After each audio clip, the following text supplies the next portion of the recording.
Facebook, and on YouTube at home and abroad. Thank you so much for choosing Q95. This is the Global View on Q. A very, very warm welcome to all of our Q family listeners at home and globally. I'm Sheridan Gregoire, Mr. G. It's Tuesday, 5th July 2025, and it's the 26th Tuesday of 2025. And it's just about 8:01 p.m. in the studios at Q95, the big station. I'll ask my guests to turn up there to mute their mics as we start to avoid any feedback coming through the mics. We're live on radio frequencies on QTV, on Facebook, and on YouTube. Please follow us at Q95 FM Radio. Share the live, like our pages. Our on-air phone numbers are on the homepage of our website at www.q95da.com.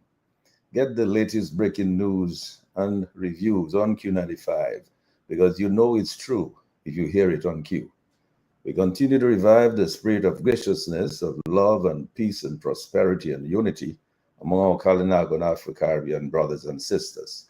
It is our 26th Global View on Q show for 2025, and we continue to engage with our local, regional, and global Q family listeners and friends of Dominica at home and abroad. My co-host tonight, Justice Dr. Irving, along with our distinguished guests, Cultural Ambassador Leroy Wadix Charles, Canis Lipso Icon, Gordon Henderson, Sobers Esprit, and Oliver St. John, all foundational members of the Dominica Festivals Commission. It's the 27th anniversary of the World Creole Music Festival, but the 25th production of the World Creole Music Festival. Our topic tonight is the making of the World Creole Music Festival. Has it lost its meaning? And where should it go from here? Let us remember who were the major players from the beginning. Julius Timothy was the Minister for Finance. Norris Prevost was the Minister of Tourism. Edison James was the Prime Minister of the UWP government of the day. And how it all started? I accompanied Minister Julius Timothy to a CDB meeting in Barbados in 97.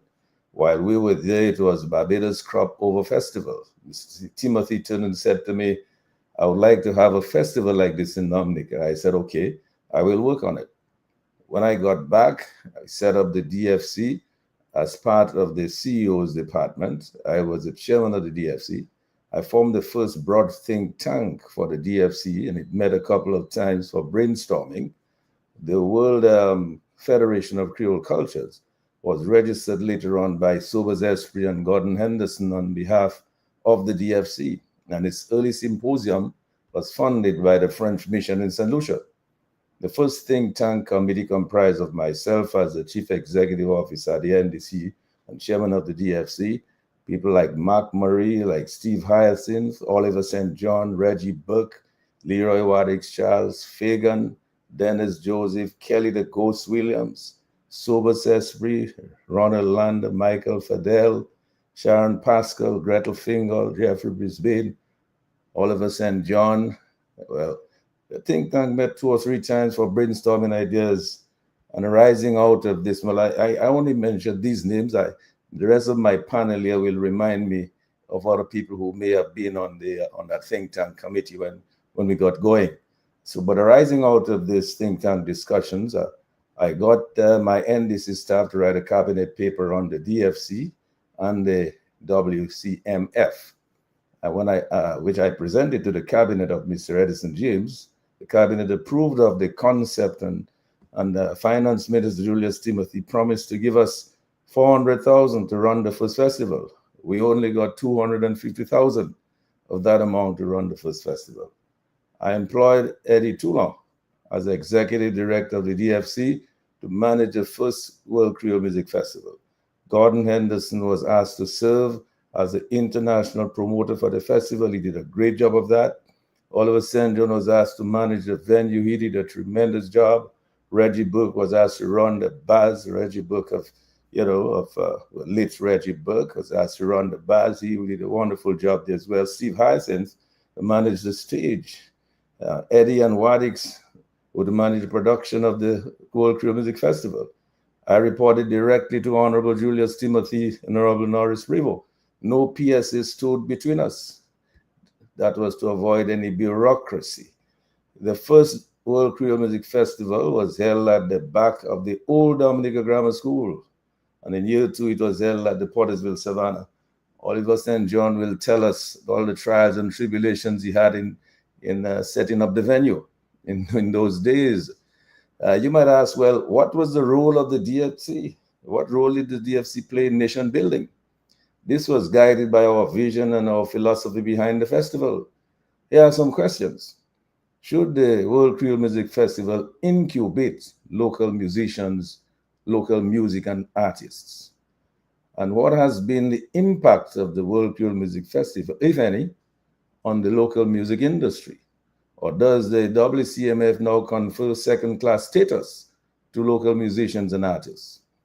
So what is the future of the DFC and the World Creole Music Festival?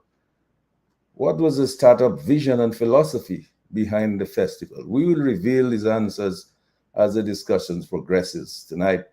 But we launched it under the slogan, say, music anew, our music, our festival.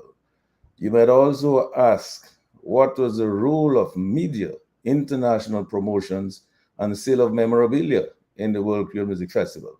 And you might also ask, what is the role of the connection with the people of the French territories and on media like RFO and RCI? And also, what was the role of local vendors during the festivals? We will discuss all of these issues in the next 2 hours or so. And I look forward to the views and suggestions of our panel, our listeners, our callers, and viewers on Facebook and YouTube, and what needs to be done to move beyond this era of the festival.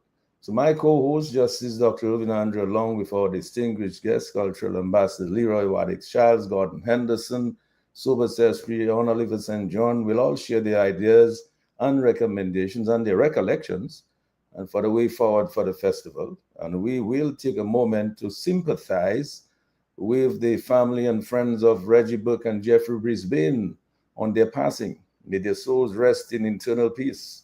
So as usual, we invite you or Q family, friends of Dominica, to help give us give our usual huge shout out, or hugs and love and appreciation. A big thank you to our farmers, our healthcare providers, our frontline workers, our police and fire officers, our teachers and doctors and nurses and public and private sector patriots and friends of Dominica at home and abroad.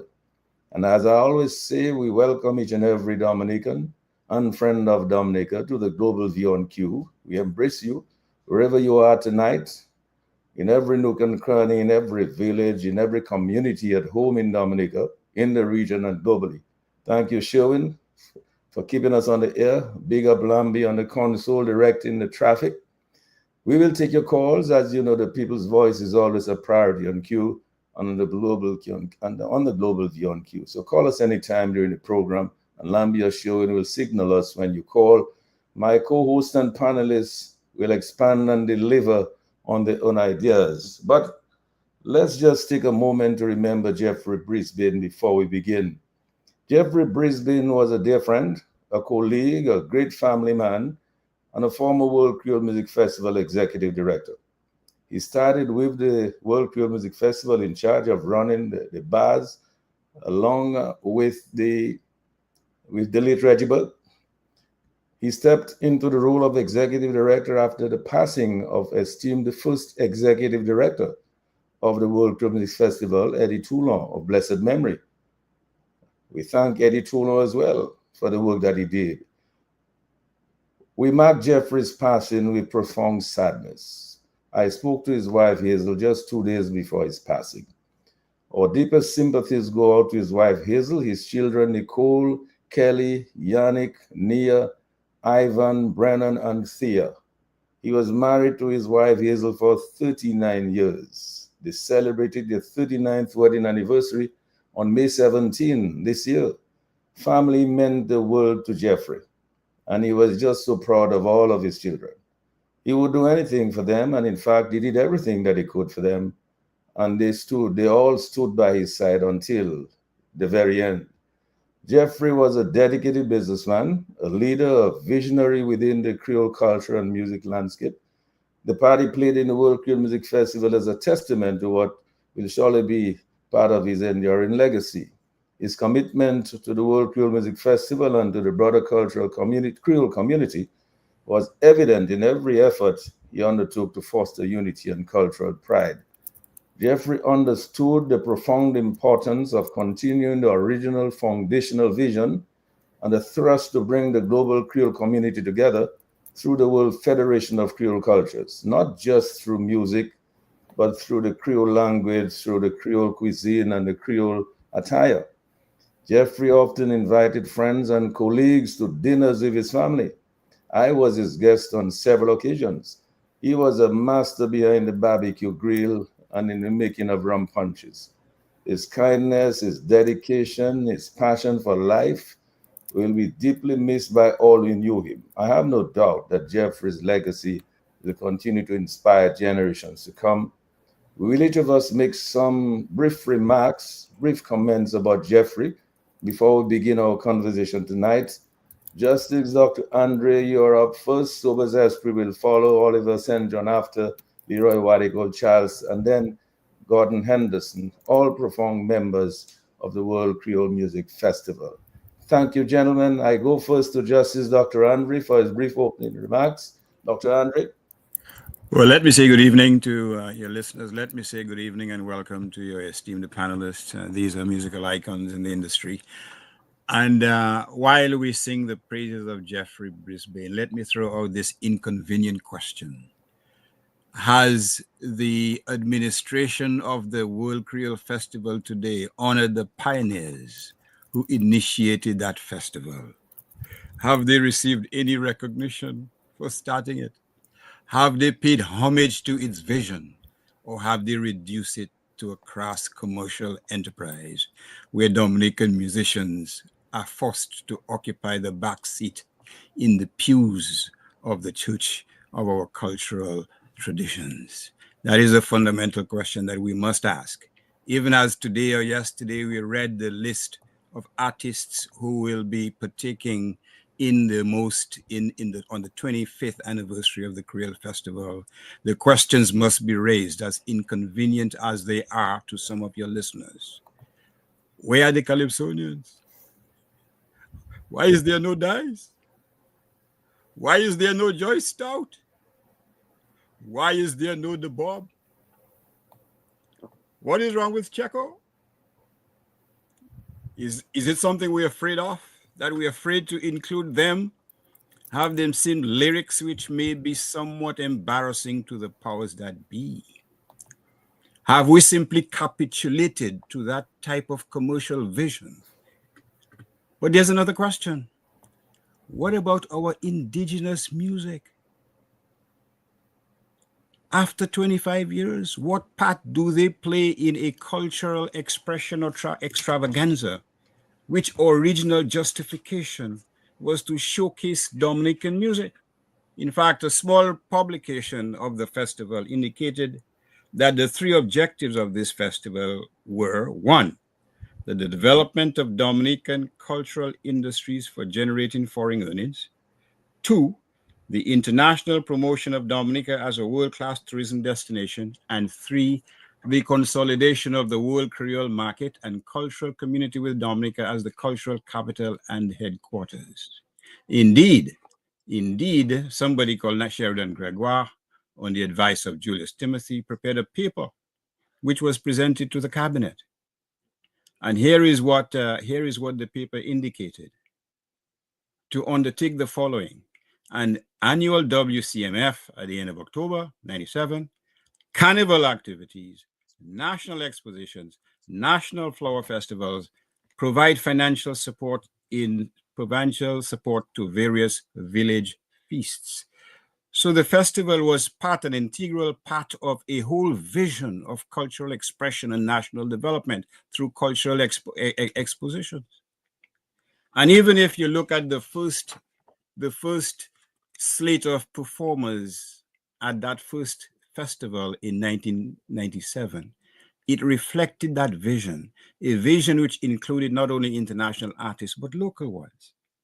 Here's what they focused on. Kasav's Calypso, best exemplified by the Midnight Groovers. Zouk, which they described as basically a calalo, my word, of Groka, Mambo, Haitian, Kadas, and Merengue. Souscous from the Congo. Bouillon, the creation of Dominican band WCK. Compa from Haiti. Raga from the Jamaican dancehall community. And Raga Soko, best exemplified by Machel Montana. But on each of those 3 days, you had Dominican music. You had Dominican artists performing as an integral part of that cultural expression. And the question is, to what extent have we deviated from that vision? To what extent have we deviated from a vision where this would be an integral component of our national development? And as inconvenient as my opinion is going to be, it has deviated significantly. Let us set aside the justifiable opposition or disgust at having an artist called Vibes Cartel in the lineup. Historically, we've paid homage to artists who preach a language of violence against women, who preach a philosophy of criminal activity being on par with legitimate musical expression. We preach a philosophy where certain artists from abroad are paid 3, 4, 5, 6, 7, 8, 9 times as much as local artists. We preach a philosophy where our indigenous music find no place in the World Creole Festival. They are the poor third cousins of this cultural extravaganza. They occupy an inner city, an inner ghetto of musical expression. And unfortunately, that has been normalized and legitimized by the philosophy presently underlying the World Creole expression, the World Creole Festival. Behind the You're muted, Irving. You're muted. We lack that philosophical underpinning of the genesis of the World Creole Festival. And the fundamental task is to recreate, go back to its roots. And don't preach to me about things have to evolve, but you don't evolve for the worst. You evolve for the better. I've heard in the past they're saying, well, the Midnight Groovers play the same kind of music. Jesus Christ, go tell Rolling Stones in England that they played a different kind of music than they're playing 20, 30 years ago.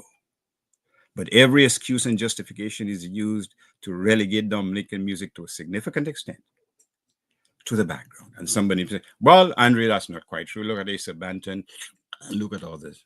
True. That is an emergent form of musical expression. But let me ask you this. What is the justification of not having dice in that repertoire? Are we afraid that he will sing the song, Roll the Dice for Me? Are we afraid that he would sing a song which lyrics include the following, a man selling his nation? Are we afraid that he would sing a song about Mr. Abdullah? What about Checo? Are we afraid he sings a song which include lyrics such as, is Fred the Fred in their glass? Well, whether it's glass or something else, I can't remember. Are we afraid of Bob singing a song, including the lyrics about Karma coming? Why the conspicuous absence of these artists and others? What about Joyce Stout with her brilliant performances this year? What is the justification for excluding her and others, if I may ask? It is not happenstance. It is deliberate. It is intentional. We are trying to cleanse our musical expression with anything which may smack of opposition to the political administration. And those who are complicit in that, quite frankly, should not take a bow, but should make the sign of the cross and say, I have sinned, I have sinned, I have sinned. But that doesn't apply to any of our panelists, but I will hold my peace at this point. Thank you. Thank you, Irving. Sobas, tell us a little bit what you know about Jeffrey. I mean, let's remember Jeffrey, and then you can begin to tell us how you recall the beginning of this thing, because you were an integral part of that cabinet paper that went. I wrote the cabinet paper. I believe most of it. Talk to us about it. First of all, thanks, Sheridan and Q95 for the opportunity to be here this evening. My contribution this evening is going to be really about adding value to what we started 30 years ago, almost 30 years ago. I think clearly we have come a long way. 27 years has been a long time. A lot has happened. Some for the best, some not so good. But I think overall we have made some huge stride in terms of building a thriving festival subsector within our tourism industry in Dominica. Very much like what we see emerging in most parts of the Caribbean, with music festivals of varying kinds, themed events that has happened as well. In so far as Dominica is concerned, what we've seen is the professionalizing of a world music festival, the enhancement of carnival as an important element of this festival tourism calendar, and some new addition that's come up over the last several years, some by the private sector, particularly young Dominican entrepreneurs that have invested heavily in developing new events and promoting them at different times in the year. We've had Jazz and Creole. That's been a new addition to the festival calendar over the last 10 years or so, and that's really emerged as a major force in promoting Dominican and Caribbean music as an important element of that festival and events calendar that we see over so many years. Let me highlight the fact that this festival tourism industry has contributed tremendously to tourism development. We have seen where we've moved from a number of 3,000 visitors during the September to October period to now something like 13,000 visitors. So we've seen tremendous growth over the last 25 years, amounting for significant levels of foreign exchange into the economy. If we're talking about looking at the World Bank and the IMF projection, for every visitor who comes to a festival, they spend about $2,000-3,000. So we're talking in excess of $30+ million into the economy each and every year for the period of the World Creole Music Festival. And if we add Carnival, and we see the numbers for Carnival is probably about 6,000-7,000 or even more than that. And Jazz and Creole has been an important part. And then we see, let's say, private sector festivals and events. People like Mr. Asa Banton that has his breakfast fete that's contributing a large number of visitors into the country. So that is second part. So one is, as I say, visitor numbers have increased tremendously over the last 25 years as a result of the focus on festival tourism. Two, the foreign exchange generated by those visitors who come and spend into the economy. Thirdly, it has given brand Dominica a greater level of visibility in the global tourism market. Dominica has become more well-known because of its festival and its festival tourism program. The fourth element is probably the most controversial and the most highly spoken element of it all, which is the music and the art component.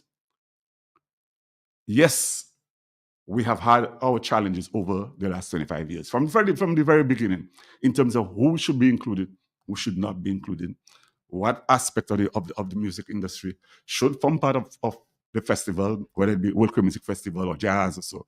That has become a constant repetition year after year. So every year you hear, oh, that person should be there, or that person shouldn't have been there, or whatever. But there's no taking away from the fact that Dominica's music has gotten a high level of visibility as a result of Dominica World Creole Music Festival. The bouillon music that is now one of the biggest musical wave in the Caribbean has gotten a platform as a result of the Dominica World Creole Music Festival. There's no question about that. And so we see in the emergence of Asa Banton, of Triple K over 20-something years, WCK before them, and First Serenade, and now we're seeing a number of young and aspiring bouillon artists they have taken over from Trinidad to the US Virgin Islands to the French Islands to Europe and so on. We're seeing the bouillon is today one of the most important elements of Caribbean rhythms. And young people all over the Caribbean, they're embracing the rhythm. There are some elements of the music probably we do not like because of the lyrical content, but overall, as a part of Dominican music, bouillon music has emerged or is emerging as one of the most important elements of Caribbean music. All other elements of the Dominican music has received a lot of visibility as a result of the festival.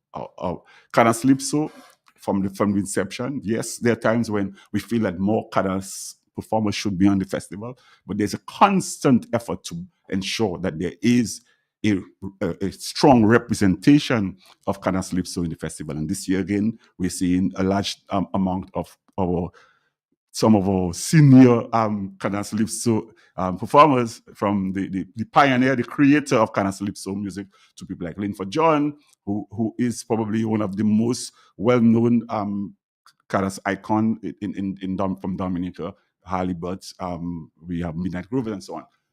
So Dominican music has, in fact, been given a prominent place. I think the big issue is how far do we go in terms of inviting all the elements that are not what we say true to the original form. That is to say, the Creole elements. So we're talking about compa, cadence, zouk, zydeco, now Afrobeat, and so on. There's a big question about how far do we go in terms of bringing in elements like dancehall and reggae, of course, and of course now even young people asking for R&B and other non-Creole elements. And I think that is the $1 million question that we have to constantly be asking. How far do we invite other elements, other aspects of global music to form part of this music festival, and to ensure that there's a strong balance between maintaining the authentic Creole rhythm and bringing in other elements to in fact attract new demographics, new segments of the market, to ensure that we can sustain this festival over an extended period of time, to bring in the 12, 13, 14, 15,000 people to come to Dominica to enjoy and experience this grand musical festival. So I want to just highlight those key points so that the festival has in fact has had a major impact on tourism arrival, on the music sector. I think where we have to put more emphasis on is the development now of the broader creative sector, the broader creative industry. We need to focus more attention on focusing on things like design, on performance like theater and dance, and getting into the community and ensuring that we can build a strong cadre of creators that can sustain not only a music festival. Let me just interject. We can come into that later yes. on. We can come into more depth. I'm just highlighting these are the things that we need to focus on, and we can come back to that. Yeah. Okay. Jeffrey Brisbane, let me just say quickly. Right. Jeffrey, Sheridan, Jeffrey and I, we were schoolmates, we were classmates at the St. Mary's Academy. We were great friends. We worked together for many years. Jeffrey started, by the way, Jeffrey started in Carnival. Reggie Burke and Jeffrey, they were pioneers in I would say the making of a modern Dominican carnival industry. They were major pioneers of that, and they joined with the rest of us in building the Festivals Commission, and Jeffrey played a major role in the festival, the development of the Dominican Festivals Commission. We're going to miss Jeffrey and miss his energy, his great humanity, his passion for life, and of course, his friendship. Yes, of course, and his friendship. We already missing Jeffrey. We miss Jeffrey and Reggie already. Ollie, you were there from the beginning, and one of the things I have to say is that I love the lyrical content of the Calypso music. I just wanted to put that on the record. I love the lyrical content of the Calypso music. Now, Ollie, when we started, the whole philosophy behind this, in fact, remember, some people said, oh, this is a bastardization of the culture. Some people said this is just fete and more fete for the boys. But remember, the philosophy behind this was this: we were going to bring in visitor arrivals. That is one of the main things. And we're going to ensure that the vendors, the local vendors, got their share. And we're going to ensure that the local music, the local artists got their exposure. So all you tell us, man, you were in charge of the venue. You had the headache because we started at the back of the grammar school, no perimeter. You had to create that. Then the next year you went to the Port of Savannah. You had to create a perimeter around that. You tell us about it. But first, you can maybe say a few words about Jeffrey Brisbane. Thank you, Mr. G, and let me say good night to all of our listeners. Jeffrey, as so was rightly said, and you have said, has been or was a very, very good friend. Jeffrey was somebody who was very humble. Jeffrey worked hard. And Jeffrey always felt that whatever can be done or should be done to make what we are doing better should be done. He never settled for less than having it as good as it should be and or could be. We became very close. And I was like Jeffrey's boy, I don't even know how to say it. I mean everything. Ollie. Any headache, anything, whether it was in the bar, whether it was backstage, wherever it was. And those is same thing with Eddie, I must admit. I mean, Eddie and I again, you know what, it's just something else. But we're speaking about Jeffrey now. And words cannot describe, you know, how close and how appreciative I was in knowing Jeffrey, working with him, and becoming his good friend, and even his family, because his wife, his children, you know, we all related very, very, very well. So I just want to say that about Jeffrey, and to, like everybody said, that Jeffrey will be greatly missed. I mean, not too long ago, out of the blues, Jeffrey, my phone rang, and I look, I saw it was Jeffrey calling me. Ollie, by long we have not spoken, and we chatted for almost half an hour. You know, and I really felt good about that. So, you know, that's just to show what it meant for Jeffrey and I to be good friends. Going back to the commencement of this festival, I mean, again, you made the point that people felt it was just another fete, and as you said, a bastardization of the culture, etc., etc. But from what I can recall from the very early discussions, it was something where we were going to create an event, an activity, a show to present to the world. And in so doing, we wanted to ensure that Dominica was the pioneer, the headline. And we discussed, I remember very clearly we discussing how is it that we're going to get our local people to benefit from such an activity, especially the vendors. How do we prepare for them? Where do we put them? How do we encourage them? What incentives are we going to give them to ensure that they form part and parcel of that kind of activity? We discussed it and we came up with lovely ideas. And when we met with them, and we did not impose anything on them, we involved them. We had discussions with them. When I was doing the venue, I would meet with them. We would discuss, you know, whether there was a right place for them. How do I structure something for them? And we had that kind of dialogue, as it were. And people appreciated that. And they too felt that was something that they were going to make their own. And whatever they had to do to assist us in ensuring that the show went down well, the show materialized, they were prepared to do it.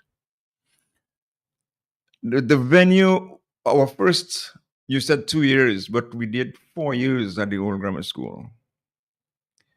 I remember one night in particular where people just decided they were going to storm that place because we just almost couldn't take anybody else in. And people decided they had to come in. And we had our crews, I mean, the people who were doing the grounds, our security personnel. But again, because we built that thing, almost like a family business where everybody involved understood that this was for Dominica and we had a key and important role to play. So therefore, they took it as theirs. It was our thing, Dominica thing. And when that gate or that fence was stormed, even patrons who were inside enjoying the show at the time joined in ensuring that they supported the police and the other security personnel to ensure that that fence did not fall in. And I stood up that day and I looked at it and I just shook my head and I marveled to see the way that people responded in ensuring that they played a role. And at that time, that particular night, it was a critical role, or else we would have had a stampede, people might have died, that kind of thing. So I remember those things well.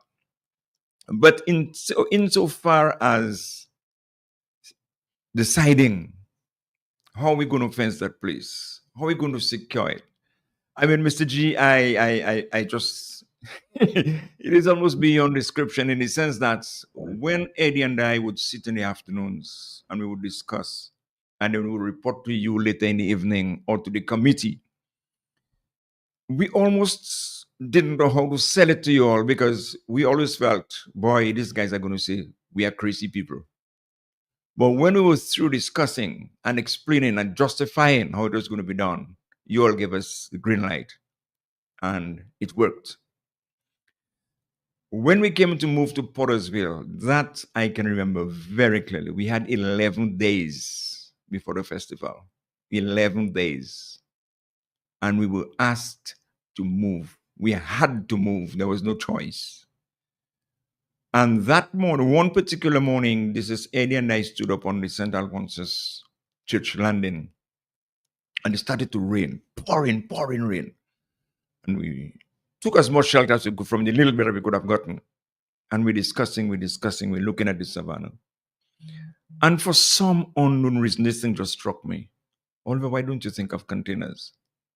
When I mentioned it to Eddie, he said, but comrade, where are we going to get the containers from? Containers are expensive. How are we going to move the containers? And I said to Eddie, you know something? The responsibility is mine to give us a venue. And just give me your blessings and allow me to do what I think I can do. And I said to him, this is Tom Lafont, is the general manager for Tropical. He's a gentleman I know very well. I'm going to start from there. And he said, Ollie, I'm depending on you. He tapped me on the shoulder twice and he said, you go ahead. And it became what it became. I will pause here, and as we continue the discussions, we'll delve further into it. Thank you. Yes, that certainly gives us a good idea of how it all started. When you start something from scratch, as Wadix knows, it's a little bit more difficult when you take it over a few years later when it's already ongoing. So starting from the beginning is always a headache. So it took a lot of guts, a lot of hard work, a toil and perseverance on the part of the foundational members of this committee to get the job done initially. Wadix, I want to make a little excuse for Ronald Lander. He really wanted to be here tonight. He was an integral part of this. He was the accounting part. He handled the money part of this thing. And so he couldn't really make it tonight. He wanted to be here, but I have to make an excuse for him. Hopefully, maybe if we do a part 2 sometime, he'd be happy to come in with us and play his part in what his recollection is of how the thing went down. But I'm not sure who should I go to now, because I mean, between you and Gordon, I mean, Gordon played such a big role in getting this thing going. I mean, maybe I will leave you for last, Wadix, because you can tell us all of what went into this thing with you and Eddie, and what brought the festival to what it became. Let us go to Gordon, because when we asked Gordon to be the international promoter, he jumped and said yes, and he got on the job one time, and he built the relations with the French. He built the relations with RFO and RCI and all the international media.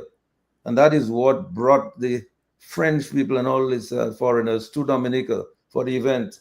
Gordon, let me go over to you and let you ask you to, first of all, maybe say a few words about Jeffrey Brisbane, and then you can talk about your experience with developing the World Creole Music Festival. And of course, later on, we'll come back to you in terms of where we should go from there. Thanks a lot. Thanks a lot, and good evening to all the listeners, the panel. Happy to see you guys. Um, Jeffrey Brisbane, I didn't know him as a young boy.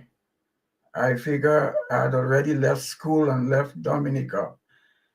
But when I got to know him, I found that he was a very handy person. I always saw him as a businessman coming from a business family, but within the context of the festival, carnival, queen shows, and that sort of thing, I saw him as a very handy person. And I should add that I am not surprised that Oliver St. John was close to him, because I will never forget seeing Oliver St. John was supposed to be in charge of installing the venues and that sort of thing. And one day I passed at the Pottersville Savannah, probably within the 11 days, and I saw him operating what might have been a backhoe himself. I was very, very surprised. And that showed a kind of commonality with the kind of person that Jeffrey was, because Jeffrey was a hands-on man. I remember once at a luncheon of the World Creole Music Festival, whoever had to sing, because I know in Dominica, we like to sing the national anthem entirely, many stanzas, and pray. We always pray. I was almost surprised that we didn't start praying before the show, but it's our common practice. And whoever had to sing the national anthem didn't show up, and Jeffrey sang it himself. So Jeffrey was that kind of man, and I cannot exclude the fact that he was a great barbecue man with his apron, and he entertained well. So I think we are all saddened, and may his soul rest in peace. Well, with regards to the early days of the World Creole Music Festival, I must say that I was not present at the embryonic stage. This is why Wadix probably should have preceded me there, because Wadix is part of the embryo. Right. Well, we could let Wadix go ahead if you'd like to. Okay, let the embryo roll. Right. Well, Wadix, you're on. You were Yeah, there. You were there from the thank you very foundation. much. Yes. You're And right. I must say, I got two invitations. One from you, Mr. Gregoire, because we worked on several projects prior to the World Creole Music Festival, including Right. the facility where Cots is now housed, which was the Saman Tree. Right. It was a club where we did some work. And being closely related, you saw what kind of person I was. So when the idea came about, you immediately mentioned it to me that this festival is ongoing. It was about 1996 out there about. And then Dennis Joseph, who brought me to DBS Radio, gave me special instructions and gave me three programs, which was supposed to be the mecca of the World Creole Music Festival. He actually named two.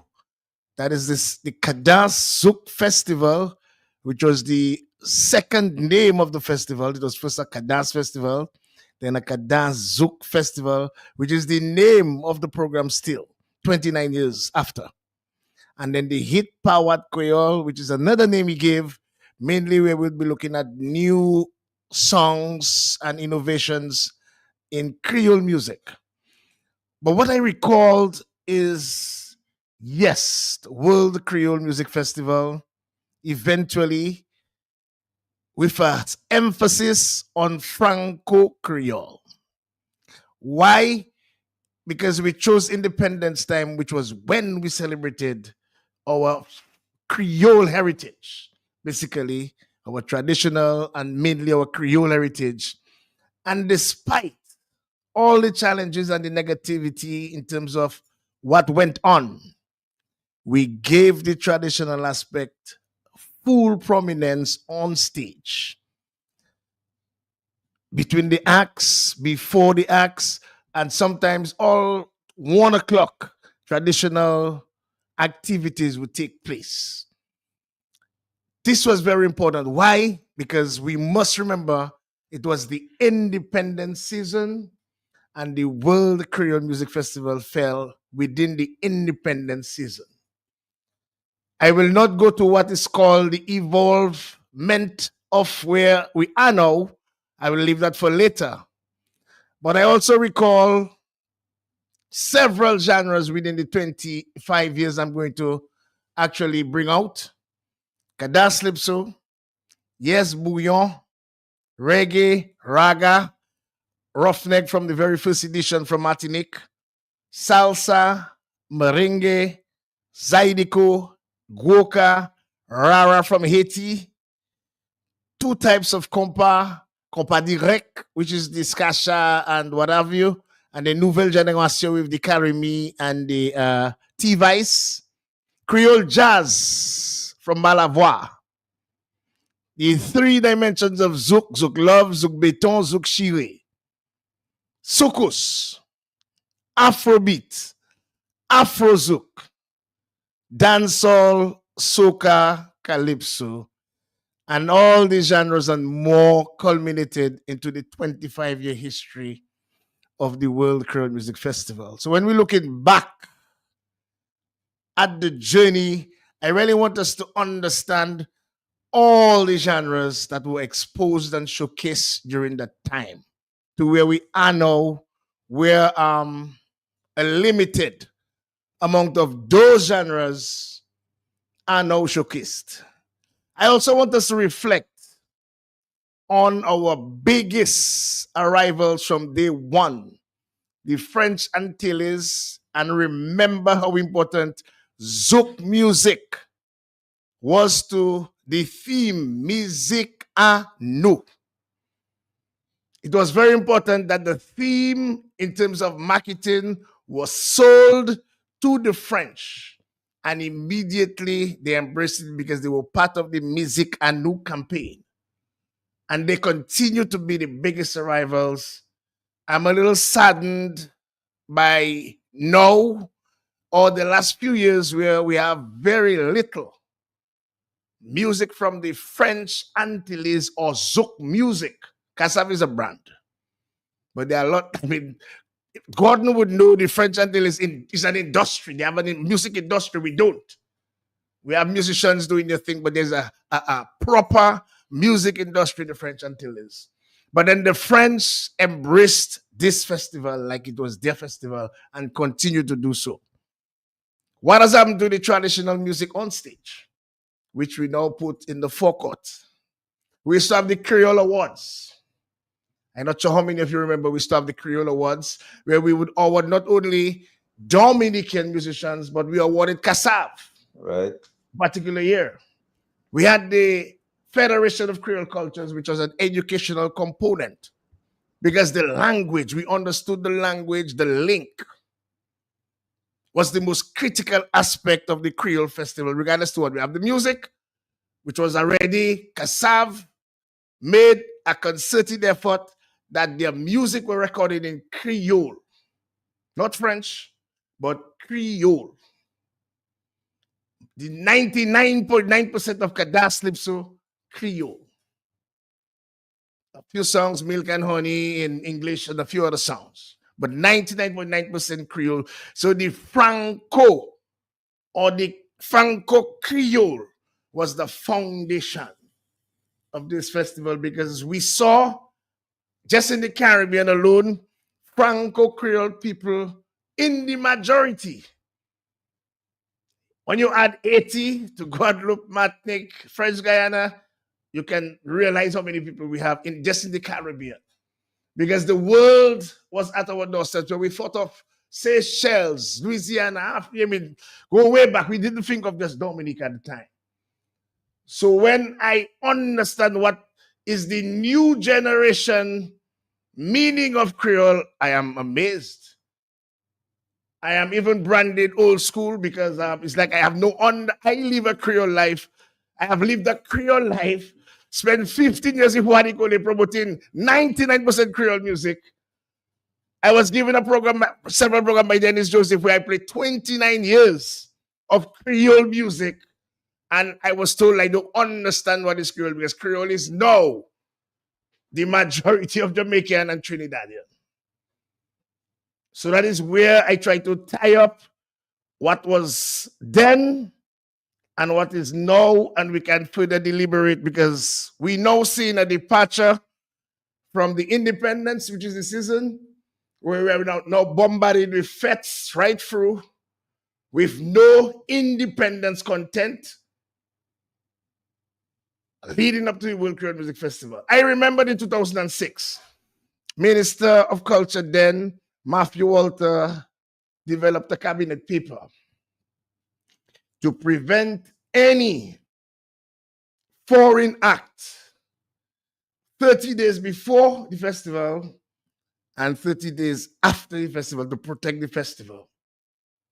Now we've seen several of those acts jamming until the Wop Duet show, which is one of the highlights of the independence season, is stifled with foreign fetes, with foreign component, foreign music, under the disguise of Creole. And it's okay those days. And I'm also really, really, really concerned about what supposed to be Creole, because there was a definition in the W, in the C, in the M, and in the F. It was world. Creole was very prevalent, and the C is still there in the festival. So if it is still there and our emphasis was on Franco Creole, why are we departing from the Franco Creole at the expense of the original C? Is the original C now mean the C in soca? Or now the C in dancehall is now the C? And here we head into R&B. Now, very critical, no problem in inviting any genre of music to the festival. But to have foreign acts headlining a world Creole music festival, to me, is bizarre. And I want to learn Gordon Henderson's example. If you have a banana festival, you have cocoa, you have what's the other one? A plantain. It's a banana festival. You want to invite dashing in your banana festival, no problem. But you can't make dashing your hero.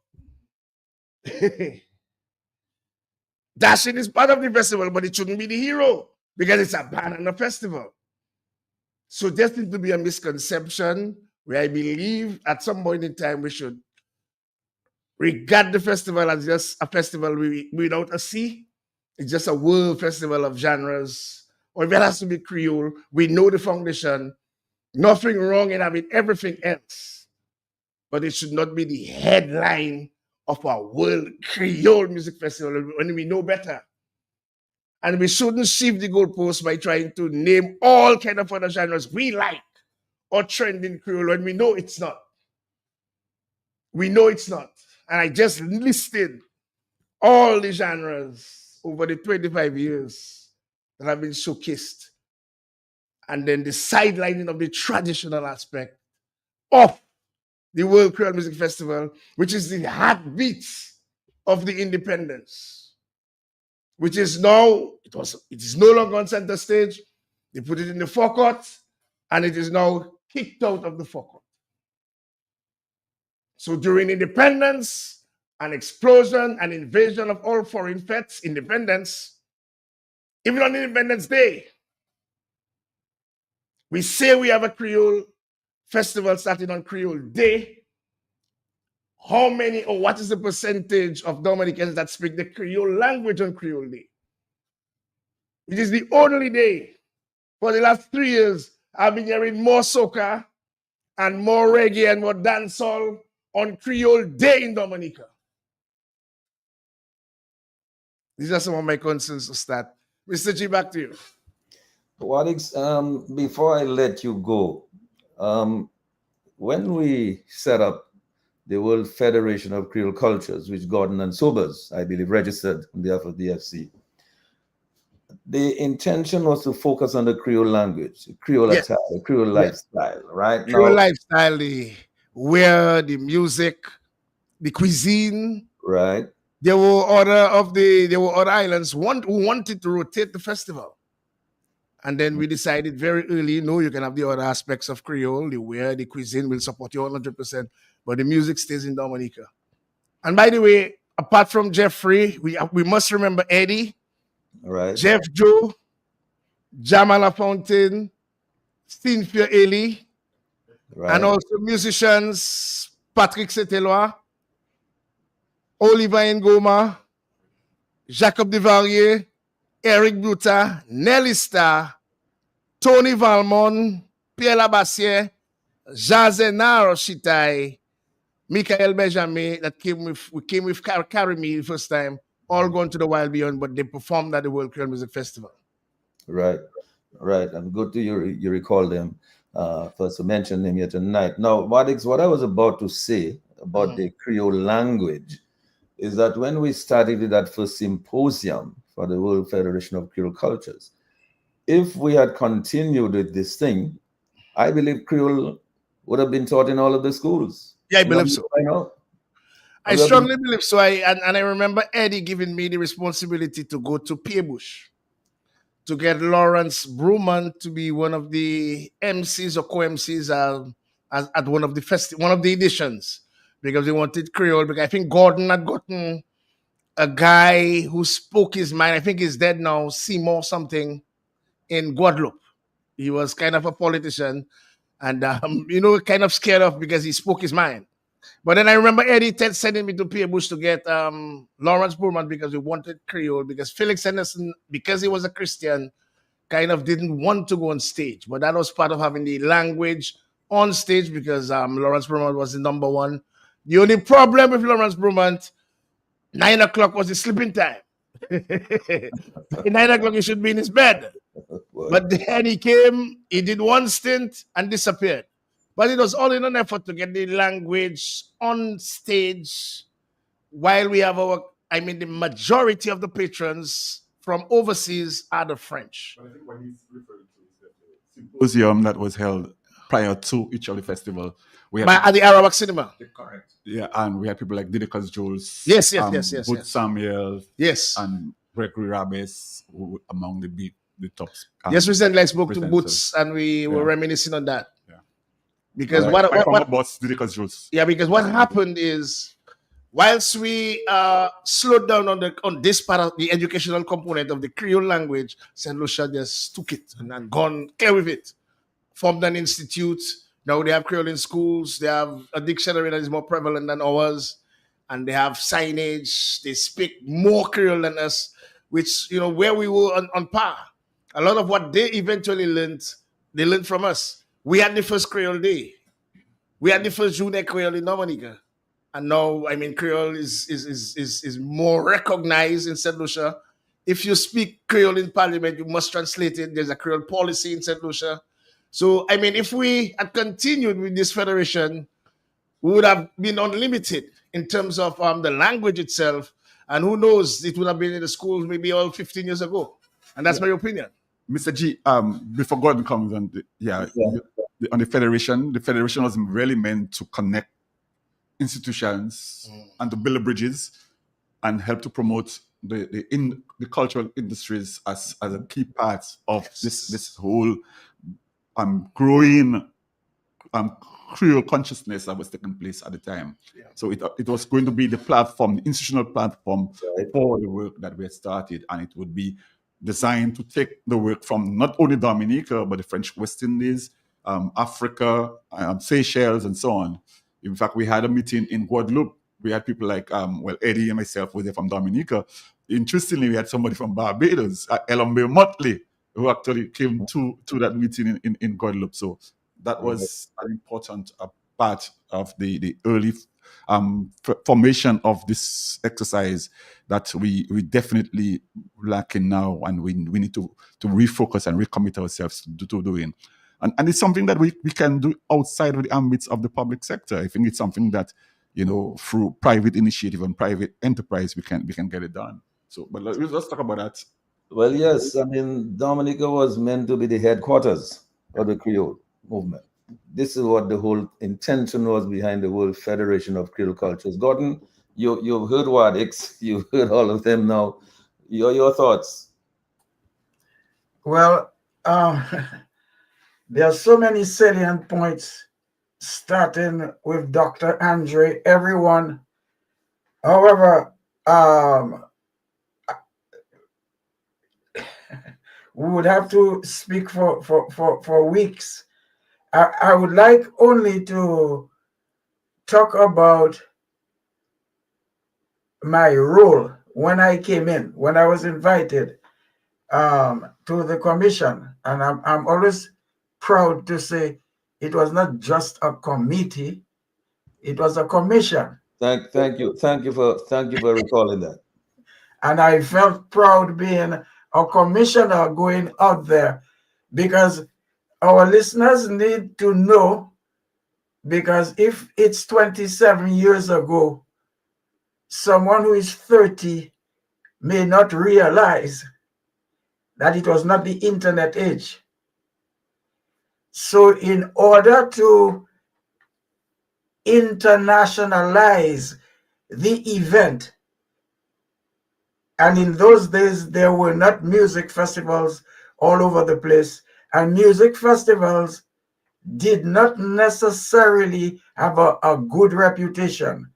What we knew as music festivals, the most popular was something called Woodstock, where people spent days and nights non-stop in excess drugs and alcohol, because we're talking about the 60s moving into the 70s. Mud and rain was not a problem. So coming up with a festival locally, we all remember the infamous quote about the bastardization of the Creole. All of that was within the context of the way that people viewed music festivals at the time. I want to return to the fact that there was no internet.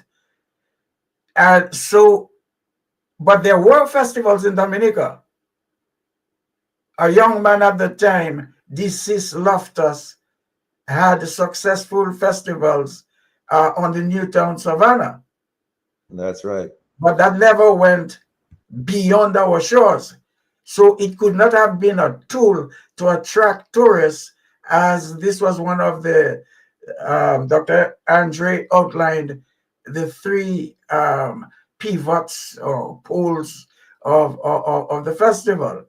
So attracting people from abroad, we needed the two media, radio and television. And in our analysis, I don't know if we'll have the time, but this is where RFO was important. And for our listeners to understand, RFO, they have changed names, but it is the overseas, the French overseas radio and television. Now, this means that France is, of course, continental in Europe, but overseas would mean Saint-Pierre and Miquelon, which is close to Dr. Andre, close to Canada. So that is in North America.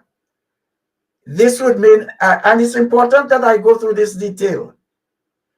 Radio and television in South America, they're in Guyana. It's radio and television in the Caribbean, of course, Martinique, Guadeloupe, St. Martin, half of St. Martin. Radio and television in the Indian Ocean. That sometimes I see people refer to the islands, an archipelago in the Indian Ocean as Africa, because you have Mauritius, Seychelles, Reunion that I'm going to in the next 2 days as a singer. Madagascar, sometimes people refer to them as Africa. So RFO, they are still there under another name. They're in the Pacific, Tahiti. They're in New Caledonia, just off Australia. So what we were able to do is to get into contract with these people from the headquarters in Paris, and they broadcast this World Creole Music Festival all over the world. I didn't speak of North America, but I'll get there because they are not in North America besides Saint-Pierre and Miquelon. Now, it is important, since we are making a review, that these people on the very first edition sent down a team of 26 radio and television at their own cost. And from day one, the closest neighbors, Martinique and Guadeloupe, felt that this festival is theirs. Now, we may not have the time to speak about how did we lose that connection, because we lost that connection. They were subtly replaced by a private radio called RCI, operating in Martinique and Guadeloupe. Right. But I'll just hint, I don't know if Sheridan Gregoire was at the helm when we lost RFO. I don't think so, because somebody came and convinced the organizers of the festival that we should be on BET. Now, BET happens to be an American television, well, black entertainment television in the US that was kind of connected to St. Lucia. And in this, what we may call evolution of moving from this unique creolity that we established, we decided to copy. Some people tell me we must follow the trends. Copy. So we wanted to move to BET because St. Lucia had a jazz festival that did not make 25 editions, and their partner, quote unquote, was BET. Finally, we found out that whoever made them leave RFO for BET was in fact an imposter who made them pay and never got to BET. And BET, frankly, is or was useless to us because we were targeting the Creole world, and what better partner than RFO? So, in speaking in hindsight, it could not have been Sheridan Gregoire who was at the helm at the time. No, it wasn't. Definitely, definitely not. So quickly, I'll just go to the other aspect of the globalization of the festival was through a radio station based in New York City that was a black radio station called WLIB that broadcast. Well, I was born British, so I don't say broadcasted. That was broadcast to the tri-state area of New York, New Jersey, and Connecticut. And we established great ties with them because at the time they called it narrowcasting as opposed to broadcasting. And by that they meant, they gave me the definition of narrowcasting. They said that the people who advertised on their medium were mainly Trinidadians and Jamaicans. So this justified why the music, I don't think that was true, but that was their explanation. The music that was broadcast on WLIB was mainly reggae and calypso / soca. What we did is we changed that. We invited them to Dominica. We gave them red carpet, and eventually, at one point, and people like Pat Aaron could tell you, because I can remember meeting him at WLIV at the time, Dominican music from then on until WLIV ceased to be a radio station, was Dominican music was on top. So this in a nutshell is how we were able to globalize the World Creole Music Festival. What were some of the errors, and we could probably see how we can correct them if we can. Well, thanks a lot for that, Gordon. I think that the removal of the relationship with RFO was an error. I think that was definitely an error. Wadix, you can come in on that. I mean, because definitely you have spent a lot of time in the French islands with Gordon as well, and you have all the connections there, so you can see the French connection, how integral it is to the Creole Music Festival. I mean, there are a number of French people who come here for the festival. In fact, I believe, I don't know if they still consider the festival to be their own festival, but at the time that we started this, the French people considered the festival to be their festival. So Wadix, your thoughts? And what Gordon is saying is exactly what happened. Because RFO came down and they actually just evangelized the whole World Creole Music Festival. The feedbacks were just outrageous. Everyone through the francophone world. And I recall Kasav.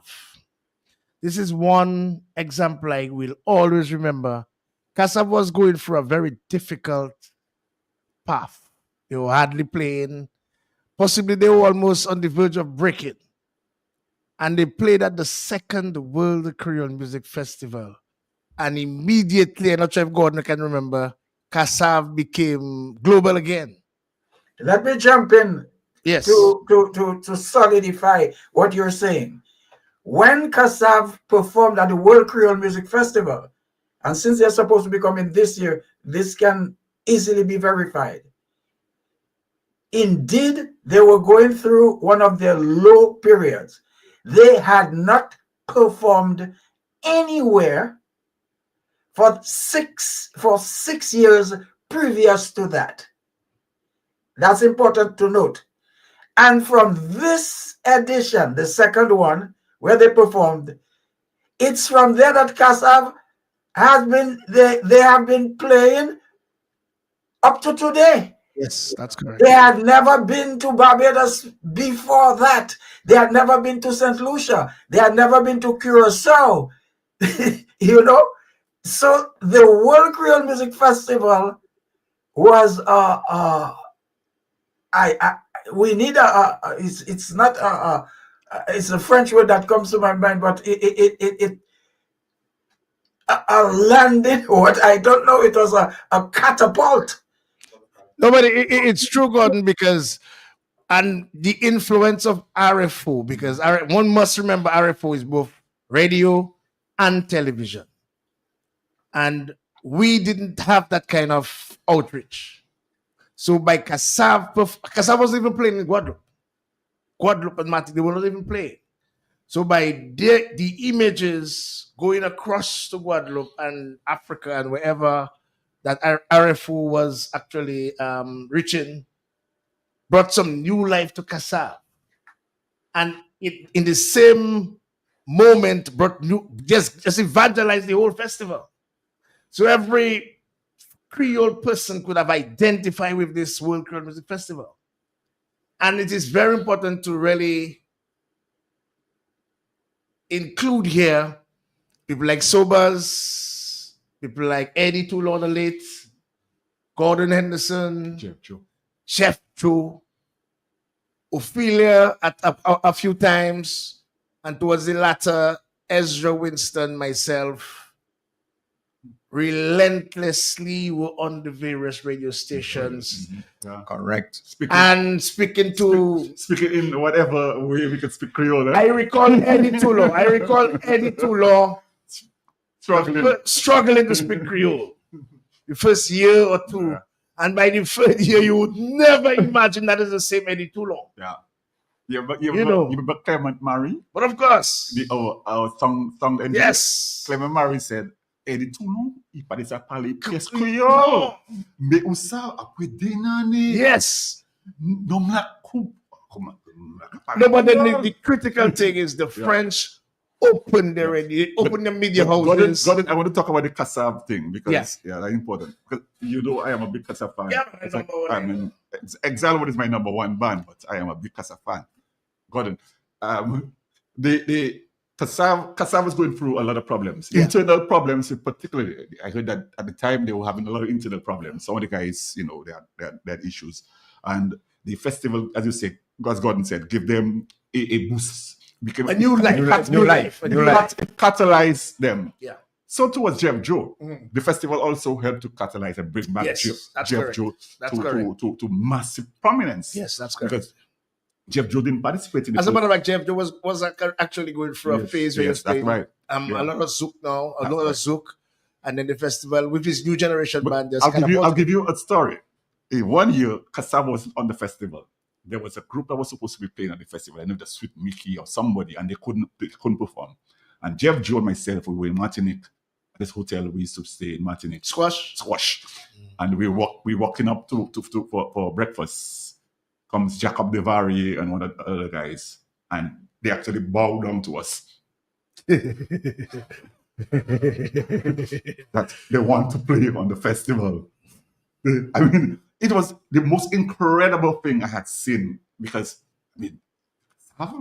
bowing down to us, Dominicans, to want to be part of the festival.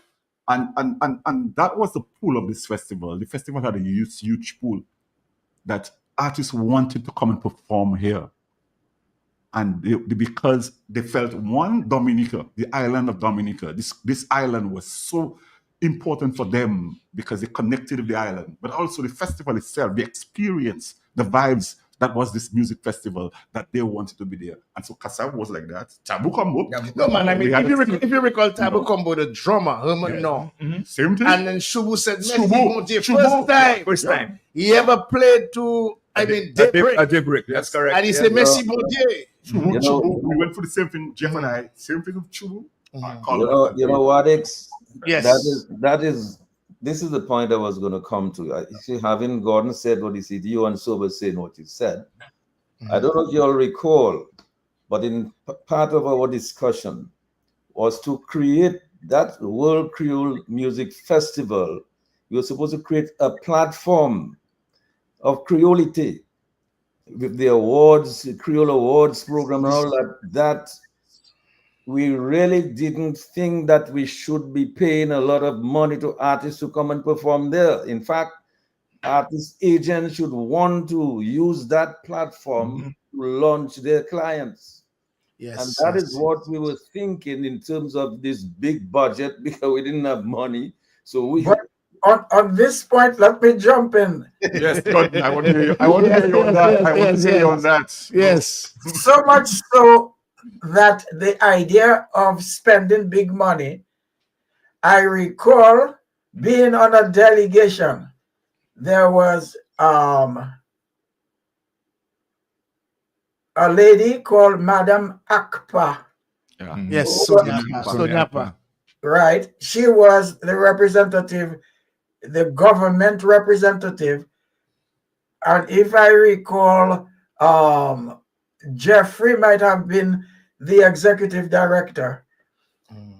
And we went to see the regional council, which is one of the local, you may say local governments of Martinique, and requesting collaboration from a financial standpoint for the festival, because the whole idea was to tell people in Martinique and Guadeloupe at every level, government, private sector, this is our, and this our didn't necessarily mean Dominican, but it's global Creole, and they were important. And plus, having lived in France and the French departments, I know that they feel that they're the big French power and we're the little one. So our argument was, we the little ones, look what we're doing. We're doing something global. We can do it in Dominica because we knew that there's a little rivalry between Martinique and Guadeloupe.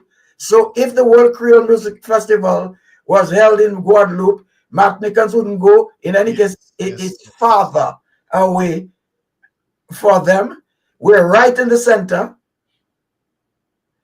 So we told the government people, we need some assistance. And what they did that year, we went after, I think January is the month. I give these details because it's important if we have to move forward and try to do other things. January is a little bit too late because I think that the budget did cuts in December or something like that. And after we explained, they sent a group with an artist called Kali. And Kali was big because he represented France in some international thing. Kali from Martinique with his whole team. Banjo. Okay. And they came to Dominica at their expense, despite the fact that the budget had already been closed. So what Sheridan Gregoire is saying, the idea was not to flash big bucks like St. Kitts and so on. We don't have big bucks, but we want solidarity. We want to encourage people to work together as global Creole people, and they would contribute because they can. So here's the thing. Well, So the early years of the festival, we did in fact receive financial and technical support from the Francophonie. Sonia Akpa actually was the representative for the Francophonie through the Ministry of Foreign Affairs, and we did receive much later La DRAC Culture. that is the Department of Culture in the French West Indies, and also from the regional councils of both Martinique and Guadeloupe to bring local groups from Martinique and Guadeloupe that didn't have the prominence to come to perform at the festival. The problem with that, though, Gordon and folks, is that after a certain time, those funding ran out, and they were unable to continue providing the funding. But Dominica did get a lot of generous support from the Francophonie, from the DRAC, the Ministry of Culture, and from the Regional Council to support the festival in the initial phases of the festival. So, and so much, that is why my concern is in the 25th anniversary, we should remember those things. Yeah. And that is why the educational component is very important. If we do not know about those things, we wouldn't be able to know and identify why we should. After you get support from patronage, financial support, media support to evangelize your festival globally, in our 25th anniversary, is like we're minimizing their presence. I mean, it's just seawater that is separating us. But they have been there with us. And I mean, if you have to think of one positive, it would have to be the French. Because just try to imagine if every French person abandons the festival, what will happen to the festival? When we hear of the patronage, how many thousand sobers you would know comes from the French Antilles. Yeah, we saw boats coming in. Yeah, I mean, the truth is. Let me go to Dr. Andre Sobers. Let me go to Dr. Andre. Wadix, first of all, just before you come in, Dr. Andre, I just wanted to mention that, and Wadix and Gordon and Sobers, remember that the first symposium, I think, of the World Federation of Creole Cultures. This was funded by the French mission in St. Lucia. Yes. All right. Yes. So in other words, this is how far we went to get Yes. funding. So we didn't really, as I said, Timothy only gave us $250,000. I mean, I'm here about $13 million now. All we had was $250,000. Dr. Andre, having heard all what you have heard, you know, your original thoughts when you started off, I mean, were very, very, very, so your thoughts on some of what you're hearing in terms of where do we go from here? Because, I mean, it's obvious that the foundation was built. Well, let me thank the contributors and the panelists for their encyclopedic knowledge as to the genesis of the Creole Festival. But there's one common theme here. The fact of the matter is this. The World Creole Festival had an umbilical tie with Guadeloupe and Martinique, and not just by coincidence, but because of certain historical realities. The fact of the matter is, and people like Gordon knows, there is a strong independence, there is a strong movement, a strong philosophy in both of these islands, given their historical experiences as departments of France. They honestly believe that they have to assert that independence from their colonial country, although they remain departments of that island. And by expressing or associating with Dominica and its music and so on, they are basically extending that legacy of liberation and resistance. And hence they can associate and they can become affiliated with something, an indigenous movement like the World Creole Festival, where the emphasis is asserting, legitimizing the indigenous musical expression and cultural expression of Dominica. So when, as Sobers correctly said, that the goal now is to develop a broader creative industry, do you do that by abandoning your own traditions? Do you do that by abandoning your Calypso traditions? Do you do that by abandoning or paying no kind of attention to our indigenous cultural music and expression, which was an integral part of the initial manifestations of the WCF? Do you abandon the baby with the bathwater? That is the crisis of identity that the World Creole Festival has today. We can gloss over it. And all these panelists have in their own ways emphasized the same type of thought. We have deviated from the roots. And if you don't know the roots, if you don't cultivate the roots, then what do you have? How many of these artists are invited to the Jamaica reggae, God, whatever they call it? Tell me how many. When they found out that Nasio was not Jamaica, they turned their back on him. And you're telling me that so that we can be acknowledged as a world festival, we have to invite people who are convicted and then overturned and speaking about violence against women and preaching violence, just so that we can feel wanted? I mean, is that the progress that we have? Is that the progress that we seek? We have two natural countries right there, what I call them countries, Guadeloupe and France, with significant populations, with a population that has strong historical affinities with Dominica and Dominicans. Think about the connections that Rosie established with the French, both in Guadeloupe and Martinique. Think about the political movements in these islands. Think about that strong sense of consciousness they have.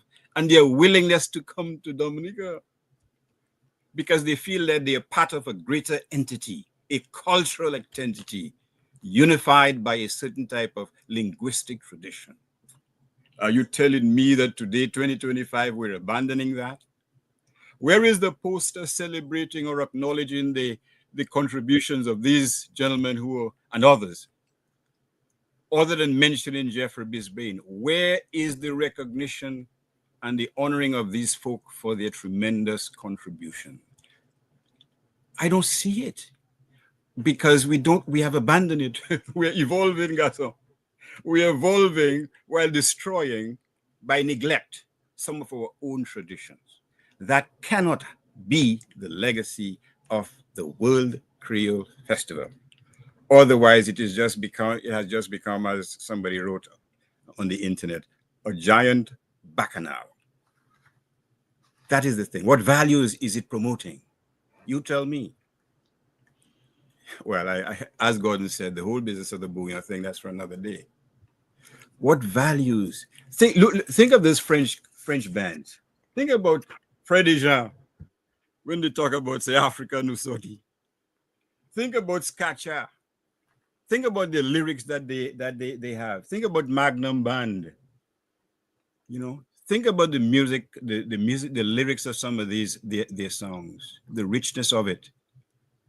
It is the repository of a rich cultural tradition, a culture of resistance.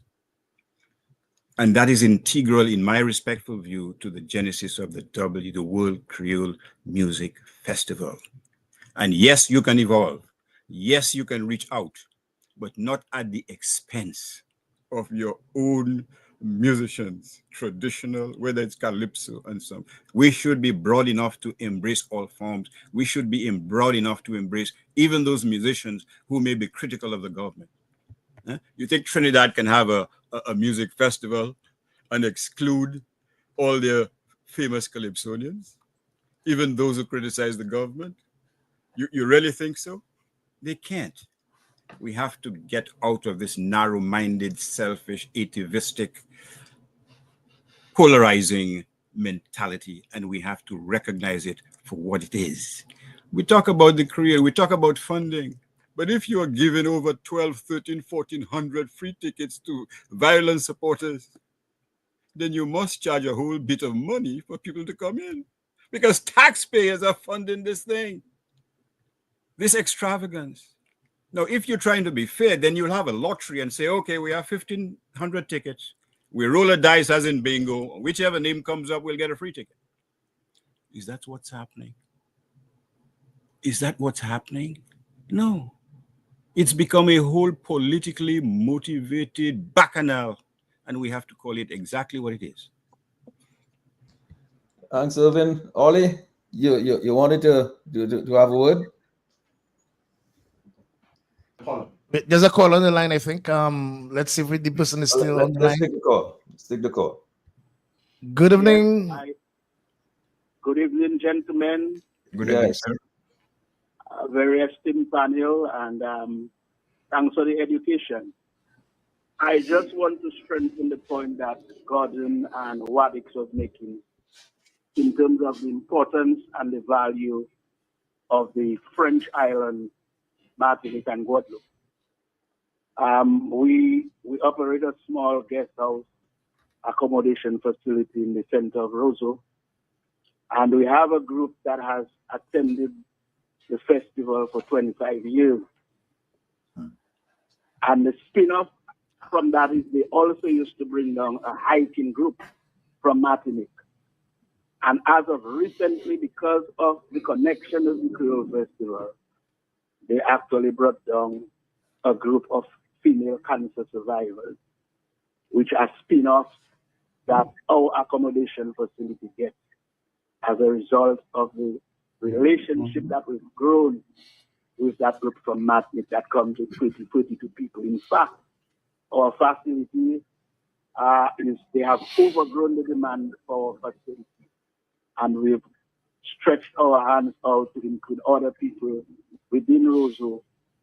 But more so, I want to say that that group is special, and I think they should be given some type of award. that group does not only come to wine and jam in the festival in the park, but they also do tours where they go to different parts of the island and they engage local people in the community where they visit to prepare their meals for them. So the money does not only go to the feast to go to the festival. We have a relationship with small restaurants in Roseau that prepare their breakfast for them and their dinner for them. And then their lunch is taken when they go out to visit our scenic places of Dominica. And I think that is what the intention of the festival was. Not only wine and jam, but enjoy our Creole cuisine, go out, see our places. And then the whole question of Creole writing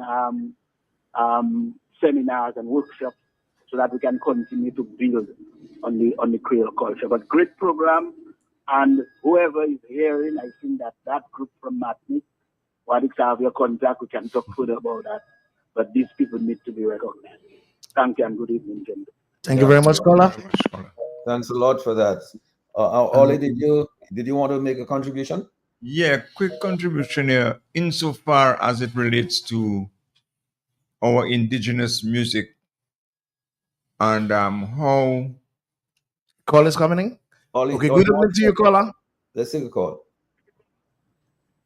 Good evening. Yes, hello. Yes, good evening. Good evening. I just wanted to make a point. Yes, go right ahead. Excellent program, I think.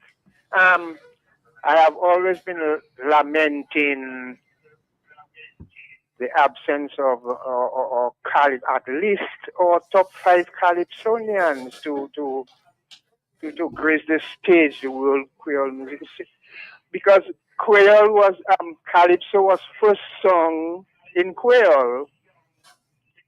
Calypso was first recorded in Creole. So it is strange that in a World Creole Music Festival, they are deliberately casting aside your Calypsonians. So, for example, Joy Stout, who is our 2025 Calypso Queen, if she continues singing Calypso or Dice or Bob, they can never on the World Creole Music stage. They would have to go and sing Afrobeat or some other genre of music. It's just strange. And I think it is a process of deculturalization where people are forced to forget their indigenous culture. Thank you very much. Yeah, thanks a lot. Thanks a lot for that. You remember I said Ollie very early o'clock. I love the lyrics, the lyrical content of the Card and Slipso. Ollie, you were going to say something. Yeah, and it's again, it's in keeping it for the last call I was just talking about, not necessarily Calypso in itself, but Calypso also forms part of it. When we started the festival started for the first, if I'm not mistaken, up to the 9th year, we always had our indigenous people coming, performing, of the local artists who were not on the main stage, but they were being exposed to the other international artists and the rest of the world. And I want to make a particular reference to Sonia Lloyd, may her soul rest in peace. I mean, when we brought Sonia Lloyd on that stage that year, and she was through performing, we literally had to get about 7 or 8 security personnel to protect her backstage from the media, because she just couldn't get a break to even stand up or breathe. Everybody wanted a part of her. And I mean, this thing was just something else. And our other artists also got that kind of exposure. But where has it gone? You see, and we cannot forget those things. We have to look at that. And if we're talking about planning the way forward, we have to revisit those sort of things. And just for historical purposes, Calypso was always part of the festival. And I recall from cassette to CDs And there was a time that I think most of the studios would give these guys this recording where just instrumental.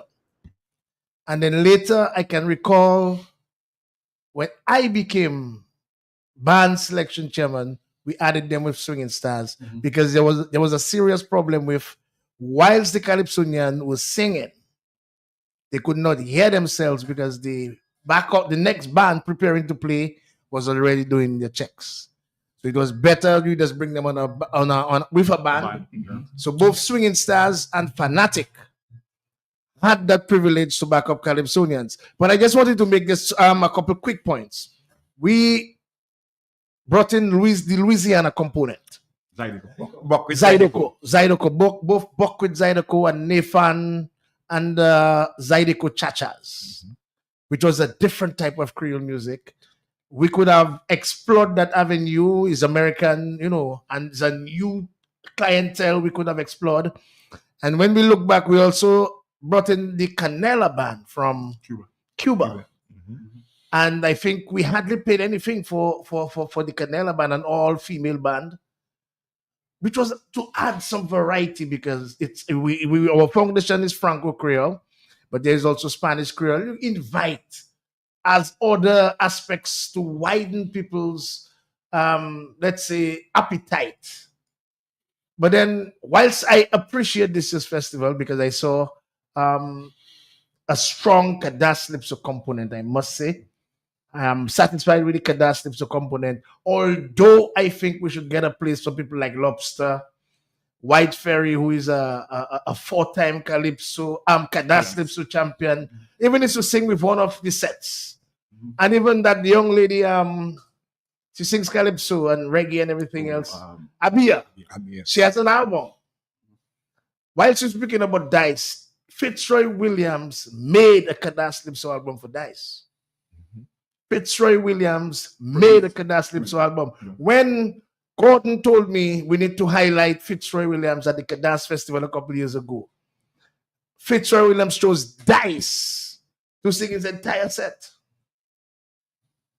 Dice to sing his entire set, all Creole.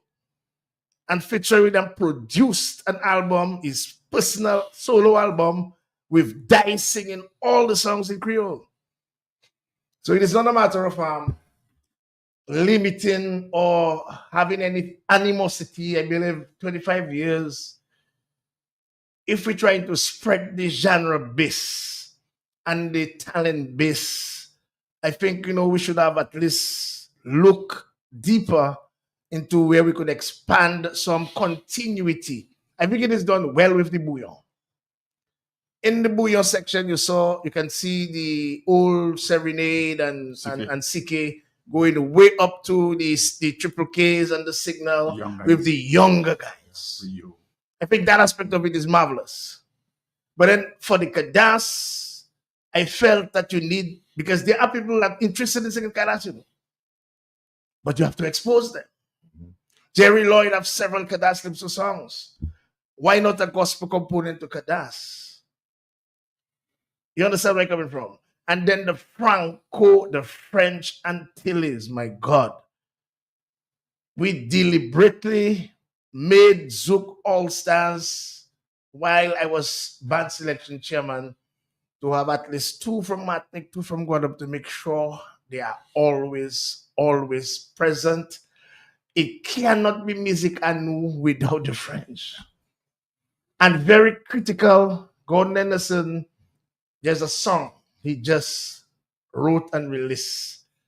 Calypso is the mother, but Bouillon, Soca, Zouk, all come from Calypso. All come from Calypso, and it's a history lesson. Calypso. Calypso. So Kadas or Kedas, Zouk, Bouillon, and all came from Calypso. So there's some misconception as to why I'm not sure if it is deliberate or if it's an oversight, but I mean, the festival is still in October, and possibly something can be rectified, whether it's on playback or something, but I believe it would make good to include Calypso if Calypso is so important to the foundation of all the genres that we are showcasing on the World Creole Music Festival. I didn't hear you say Fitzroy Williams. Did you say Fitzroy Williams? No, but I just No. no. Yeah. No. Yes. And imagine we And just to pay homage to Yes. Fitzroy Williams. yes, Yeah. very correct in that. Yeah. You have a call? Yes, we taking a call. Okay, good evening to you. Is that Leroy Wadix, Charles? I think so. Okay, BG. Okay, Dr. Andre, blessings to you, my partner. Respect, my friend, and take it easy.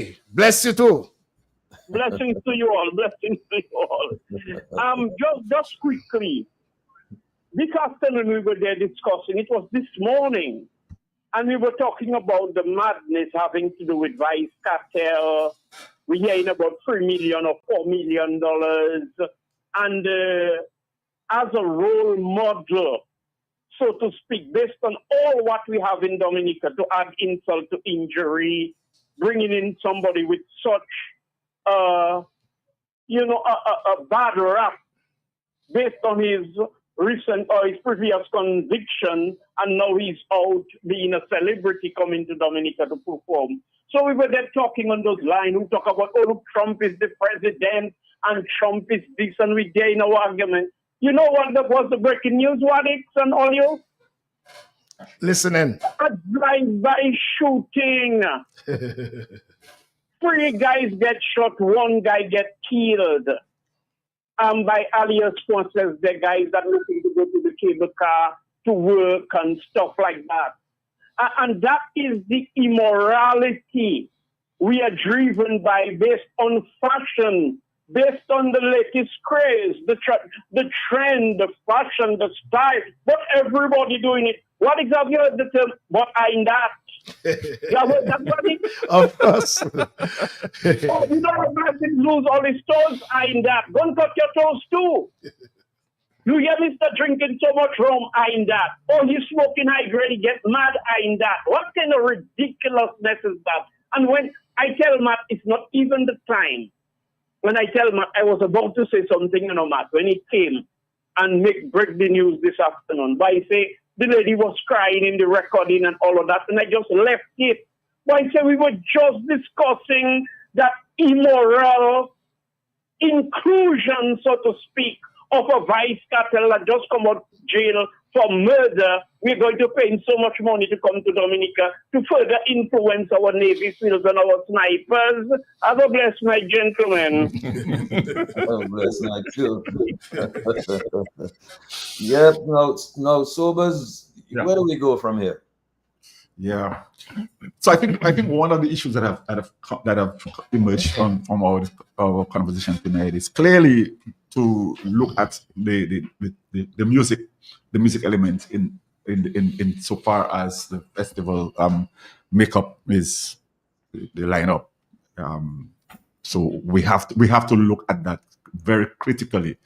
There has to be a greater balance for the festival. The Creole element has to be much more clear, much more dominant, much bolder in the promotion of the festival. So I think that's one of the things that has always been, as I said earlier in my initial conversation, has always been an issue. But I think we still have to continue working on that. In fact, a friend of mine from Trinidad was saying the festival should really be that's what they would say, the French Creole, Afrobeat, and Dominican genre, and 1 or 2 addition from genres that we think that strongly can help to influence and drive visitor arrivals. Because after all, one of the key and most critical elements of the festival is to drive visitor arrivals.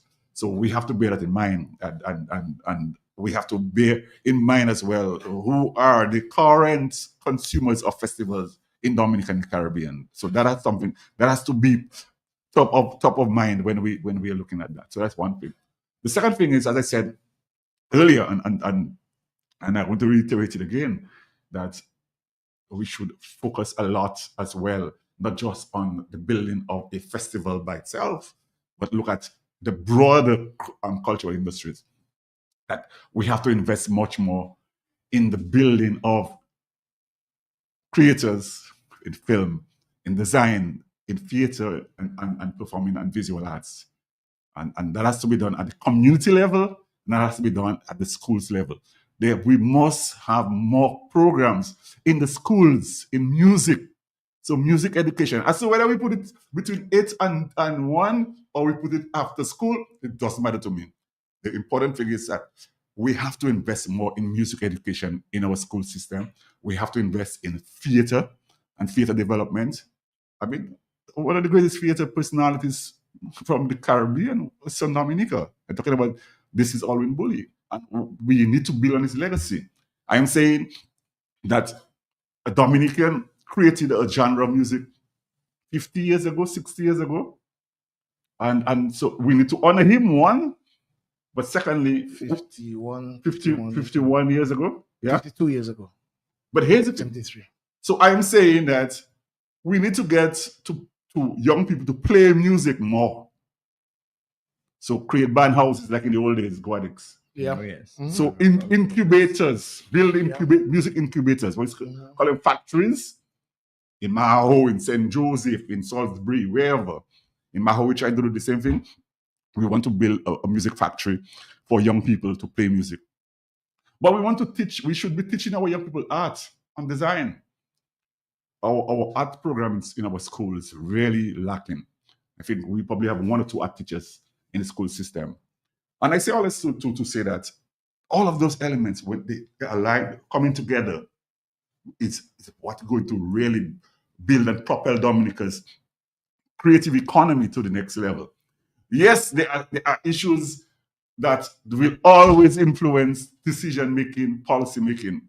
I am not in the policy realm. My thing is I am somebody who wants to see things happen. I will leave the political and policy argument to people like Wadix and others. You know, my thing is is I want to administrate and to lead at the grassroots level. I want to be working with the grassroots people, and I think this is something that we have to pay much more attention to, because I think that's something that we are missing on, getting to mobilize the community in the arts and driving a stronger program of art and culture in our schools and communities. Something struck me a while ago, and I recall having a conversation with Mr. Gregoire, Sheridan Gregoire. Mm-hmm. And he was trying to sell the idea to me that we need some global sponsorship for this festival. Oh, yeah. And when we're talking about global, we were not talking about Josephine Gabriel, but Heineken International, Mm-hmm. Coca-Cola International. At least one of those sponsors would take care of all the expenditure of the festival, and we would be able to do everything we wanted. Crime was also very prevalent during those days, you know. And I recall Mr. Gregoire telling me we need to bring some role models in Dominica to at least talk to our young people. Now, during those days, basketball was very, very popular. He mentioned Michael Jordan. You know who loved Creole music? Michael Jordan. You know who loved Creole music? Thierry Henry. Yes. He listens to Creole. But Mr. G at the time to come and speak to our people, because Michael Jordan was that popular as a guest to speak to our young people. And the next one was Oprah. If we could get Oprah to come and speak to our young people too, because these are people we celebrate as Black people. And they have been successful, their success stories, that's the thing. And it really, when I reminisce on those sort of dreams and vision, if we possibly had accomplished those then, you know, the festival would have been in a different dimension. Even our attitudes, our children habits would have possibly, you know, be in a different way. Dr. Kifness did 2 documents, or twice did documents on the festival, and he specifically told us, beware of diluting this festival. So as you know it, Mr. Gregoire, you know it. Beware of diluting this festival. And what troubles me is the exact recommendations we gave this gentleman thousands of dollars to do for us, is what we did. Now, I continue to lament on the fact if we have in a world Creole W and the C continues to be there, our headliner should be Creole.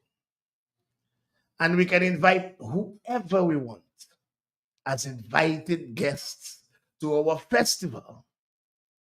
But our headliners are Creole because we are having a Creole festival.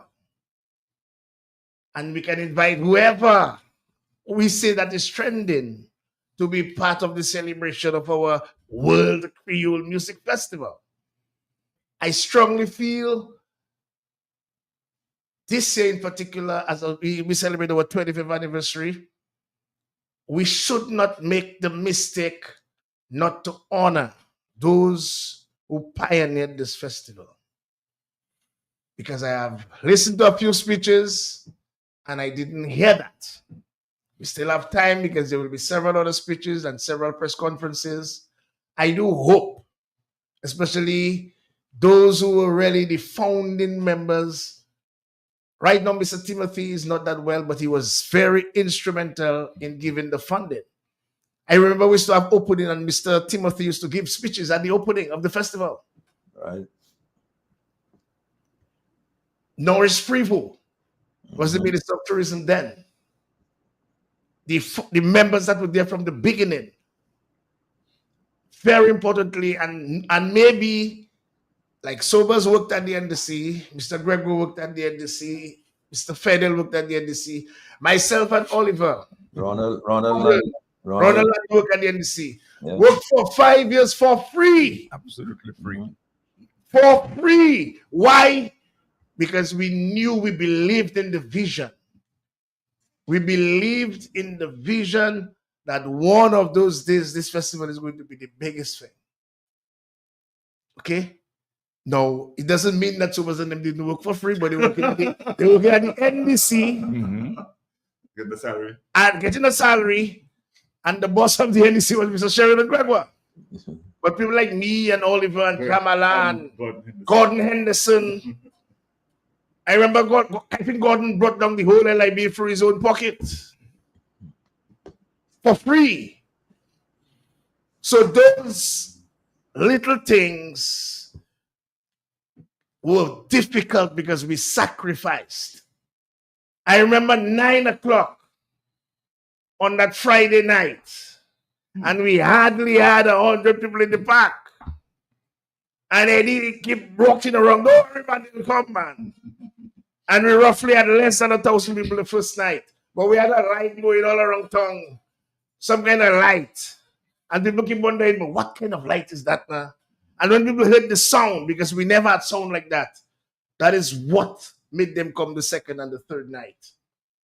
And we had that the last band on that final day. I think we were supposed to be going to drill.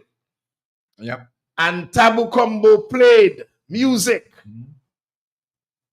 Just in time for us to stop to go and celebrate our 3rd November parade. As a matter of fact, officers were sent over, to say, look, what's happening with you guys? Parade is about to start. That was the power of Creole music. Well, things evolve, everything else evolves, and there's no problem with evolving.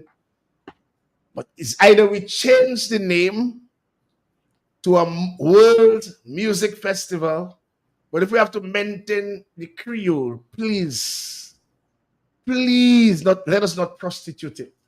Let us give it its prominence. Because when we listen to what Gordon, Below Man, and all the Calypso bands did, if we never had a Calypso genre created by Dominicans, I will say boldly, and that's the last thing I'm going to say tonight, we would not have had the authenticity to tell the Creole world we're having a World Creole Music Festival if we never had Calypso. Correct. Very correct. Well, thank you very much, Mr. G. Well, you'll probably have a minute to have a final word because we're going to go around the table now and get your wrap-up comments. But Wadix, I would strongly recommend to the powers that be to leave that C that Exactly. Creole in the World Creole Music Festival. That is, in fact, the authenticity of it. This is what has created its own space. Dominica couldn't become the headquarters of the Creole, the headquarters. And you know, I think the organizers should go back and take another look at the World Federation of Creole Cultures and what it was intended to accomplish. I think that is very, very important. Now, you know, all good things come to an end. And so I want to go around the table and take your final comments. Ollie, your final comments. But I just, again, before I say that, I just want to say again, and I'm saying this for the record, I like the lyrical content of Kada's lips. I didn't know that he was They all have a story. All right? They all have a story. So I just want to lay that on the record. So the Creole must remain in the World Creole Music Festival to create its own space. Ollie, your final word? Yeah. Okay. Basically, as we speak about probably recommendations, way forward, or what we would like to see improve or amended, changed a little bit, I would like to see us revisit the whole question of how do we give our side acts or our other local indigenous activities an opportunity to be on the stage. As you said earlier, Mr. G, it is okay and well and good for somebody to just come and pick up and run with something that has already been put in place. The hardship, the struggles, the sleepless nights, and everything which was put into the festival to get it going from day one or from the first edition. The question of money and so on, that just wasn't there. We have a national stadium now where the festival is being held. And sometimes you feel as if, well, what is happening? How is that thing being utilized for the purposes of proper execution of the festival? And I think we need to look at that again. That is something which has to be discussed, has to be looked at much more closely. And I'm sure with good recommendations, good common sense, and heads prevailing in so far as the discussions are concerned, we can make much better use of the facility for the purposes of the festival to make it more appealing and comforting for the patrons. Thanks much, Ollie. So what's your closing remarks? Yes. So my thoughts are that clearly for me it has been an extremely great privilege to have been part of this exercise from the beginning. I still have some level of involvement with the festival. I think one of the great things that I've seen over the last 25 years is there are a couple of things. One is that we've seen respective governments support the festival. There may be divergence of views in terms of how we actually implement and execute the festival. But I think the great thing is that both governments, the previous government and this current government, have given legitimacy and value to the sustainability of this festival and have given it the support. The other thing is clearly there have been some really great friendships built along the way, in sustaining this event over 27 years. And I have to pay particular respect and homage to my former boss, Sheridan Gregoire, because he gave me the opportunity to be the person that I am in many ways, because he gave me a free rein in many instances to do things that probably other persons would have allowed me to. And so I owe him that honor and respect for that opportunity. Gordon Henderson has been somebody I have looked up to all my life. I tell him that. A big brother, a mentor, teacher. I admire you, bro. I continue to admire you. Yeah, and so, but I also want to give respect to and honor to all those persons who have contributed to this journey of this festival. Because let us bear it in mind, though, we may have diversions of views about how the festival is being managed and being run, but we cannot forget the fact that this festival is, in fact, one of the main festivals of the Caribbean. It is definitely one of the most important music festivals of the Caribbean. And so we have to give honor and respect to all the people, from Sheridan Gregwood to Julius Timothy to Eddie Toulon. And this is Reggie, Jeffrey, Cynthia Ailey, top, a pillar of strength and so on. Fitzroy Williams, who passed recently. Val Coffey, and our lady in Antigua, Natalie Clark, and we had Marva Williams, Colin Piper, and Samantha Litton, Kellyanne Williams, you know. But these are the leaders, These are the leaders. But we have foot soldiers, lots of foot soldiers that can't come. Marilyn Charles, Jackie. Let's not forget Steve Hyacinth and Ronald. Yeah, that's it. We have a lot of people that it's impossible to count them, and they I think in many ways we have been a privileged bunch, guys, because we helped to build this institution, this powerful movement, and I think we have to be proud about that. And so yes, we have to continue to debate and discuss the challenges and difficulties that we see. And so respectfully so, we have to do that.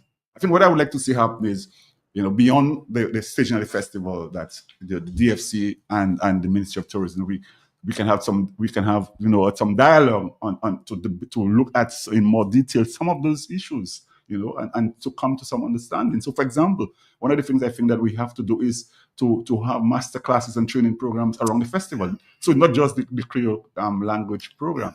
So we should be mentoring young musicians.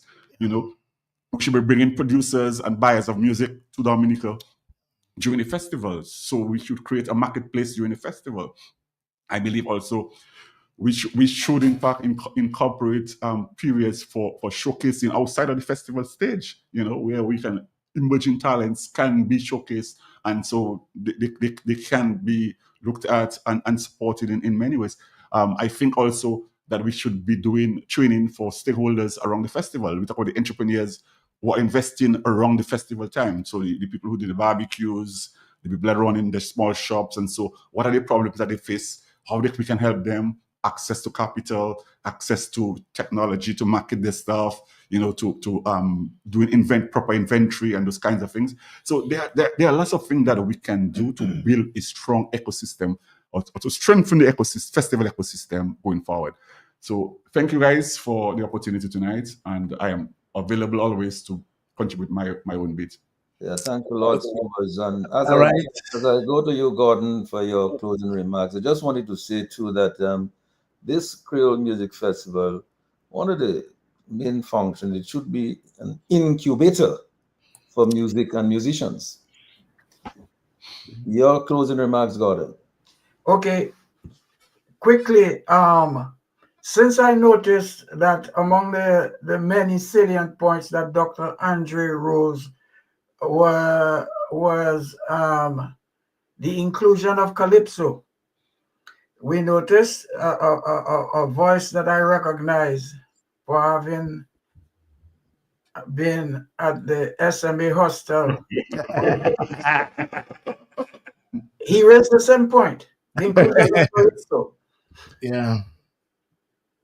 I think that collectively we can suggest, because we have a Dominica Calypso Association, which is said to be the most vibrant in the Caribbean over those in Trinidad, because they have a building that is large enough to have a conference room and all those kinds of things. I think they need to organize themselves, and I'm speaking now from a professional standpoint as an artist. We have identified that one of the reasons may, and I use conditional, be the fact that we're very politically polarized, and people might be afraid that the lyrics might be offensive and that sort of thing. I think we could get together with the Dominica Calypso Association and the DFC, the DDA, and find a compromise for their inclusion. I mean, we're all adults. Another thing is, I think that calypso, personally, I have my views about what we call calypso. Because I think that calypso has an end, a beginning, and it's dynamic. That is why I consider myself a cadence Lipsonian. I prefer to say it in English. I'm a cadence Lipsonian because I think that calypso has evolved over time. We know the early calypso of Gin and Dinah is not the same as when Sparrow did it. And only now, after Marshall Montano went to the university, he won last year with a song saying that soca is calypso. So I believe that calypso has evolved over time. Cadence Calypso brought back Creole to calypso. But if we love the type of calypso that existed in Trinidad from about 1950 to 1970 when soca came, that's what we love in Dominica. Well, no problems. We should look for ways to make it less seasonal.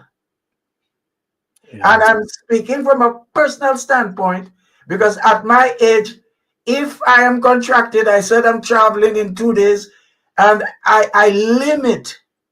I don't look for contracts. I wait for the telephone to ring. If I'm working, it's because I'm doing a number of things that our Calypsonians are not doing. So the responsibility is not only on the organizers. The DFC should look for ways to make Calypso more attractive, particularly to the youth. Mm-hmm. So maybe this panel can, I don't know, in a second episode or outside of radio, we can work with all the players to find a solution to this Calypso impasse. True, very true.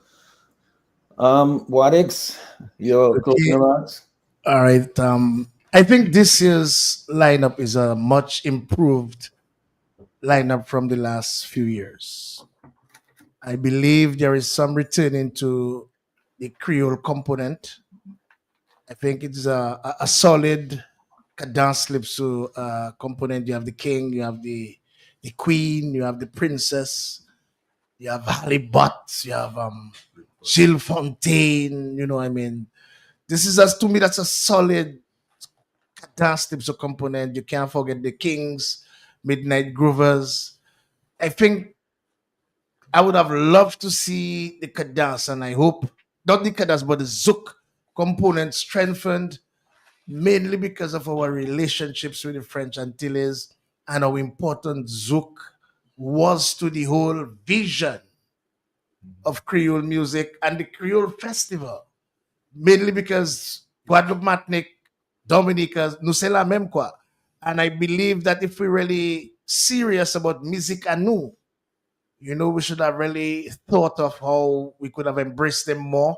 It makes better for marketing in the French Antilles because you have people from the French Antilles that will be part of the festival.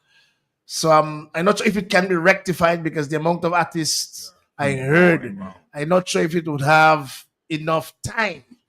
I'm even concerned also with the amount of acts that may be possible. It appears that possibly 2 weekends could have been looked at because the amount of acts.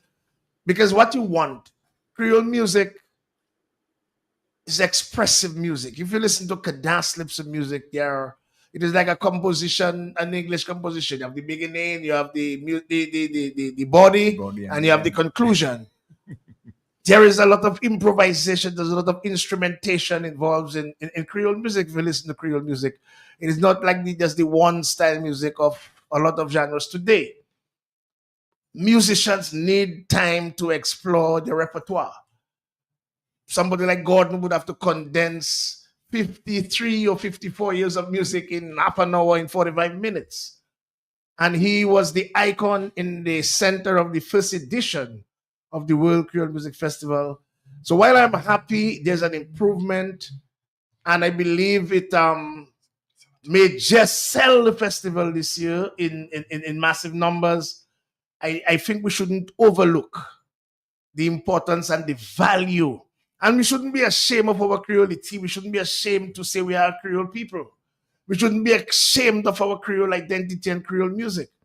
I think this year would have been a perfect year to spread the Creole genres as far as and possible, so that we can expose several more genres within the 25-year journey. And but we have to work with what we have. So I would want to encourage everyone to be part of this year's festival, because it's our festival. C'est festival à nous, messieurs, mesdames, and most of all, the language. I am a stickler for the language, and most times you will hear me talking about the language. I fear for the Creole language, because the young people, yes, that's the flyer with the icon Gordon Henderson in the center. It has been all over Facebook, and that's good. And the language, the history of the language and the history of the calypso is the same. Enslaved Black Africans came to a foreign place. They created a language. They created a genre. We have to know our history. And finally, I would borrow the quote of Marcus Garvey: "A people without the knowledge of the history and culture is like a tree without roots and branches." We need to educate and re-educate ourselves on our Creole identity. Thank you very much. And thanks a lot, Wadix. Thanks so much for that. Dr. Andre, you started, you got the ball rolling. Now you have the final word. You're muted. Let me commend and congratulate the panelists. They're all icons in their own right. And for that, we are blessed. But here's the question. In terms, how do we measure success in terms of the World Creole Festival? Massive numbers or massive education?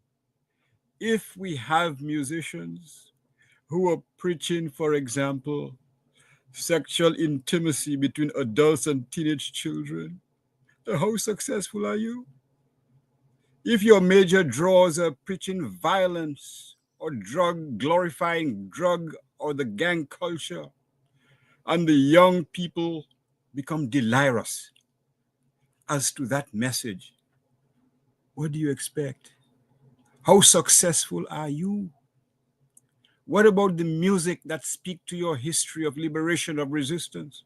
What about those songs, for example, of bands like Exile One, Nous travaillons pour rien, C'est pour tout manger, which deals with the Second World War hardships and so on?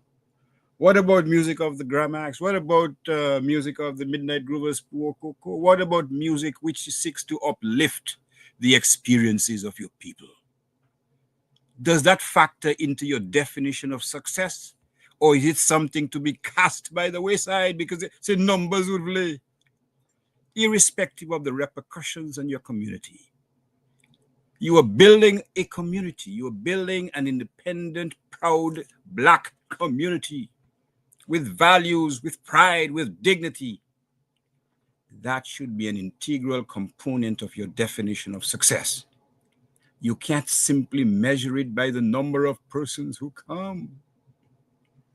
And that is why, as many of virtually all your panelists have talked about, it is so integral to continue to build or to rebuild the French Connection. There was a famous movie called The French Connection, because at least you know that we can learn from them.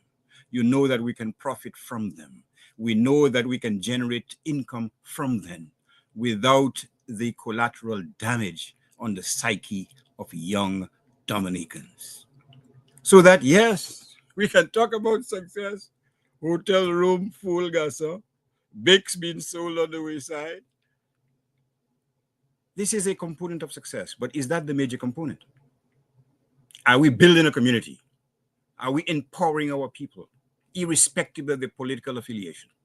We cannot hide that devil that stalks the island and virtually every creative activity. And unless we confront it head on, we will make very little progress, because that is one of the big rocks in the middle of the road. And if we don't address these fundamental questions, that quite frankly, we'll be spinning in mud, we'll be talking about great progress, but what we are doing is building a culture of dependency, a culture of immorality, as one of our panelists make reference to. And I think we have to aspire to greater things. We have a Gordon Henderson, we have a Jeff, we have the Midnight Groovers, for God's sakes, who've toiled in the wilderness for over 50 years. Do they even get a pension, I guess? Does Gordon get any kind of financial remuneration for his contribution to increasing the visibility and recognizability of this community? No, because that is not how we measure success. Those contributions do not factor into the equation of success. Does anyone besides this members of this panel have read or know anything about his book, Zouklan, Tracing the Tribulations of Music in the French Islands in the 70s and beyond? Have anyone interviewed the Midnight Groovers, for example, the history of struggle that he had? Even Gramax, the history of struggle that Jeff had in terms of his resurrection as a musical icon. What about, we talk about, we have to broaden the reaches, but didn't the Gramax end up in Super Bowl in 1984 or thereabouts? Have we built on that platform? What about the artists from other parts of French Africa? What about Youssou N'Dour and Baba Mal from Senegal? I think we have had featured at one point Alpha Blondy from Côte d'Ivoire. But what about other islands in the African French diaspora? Have we reached out?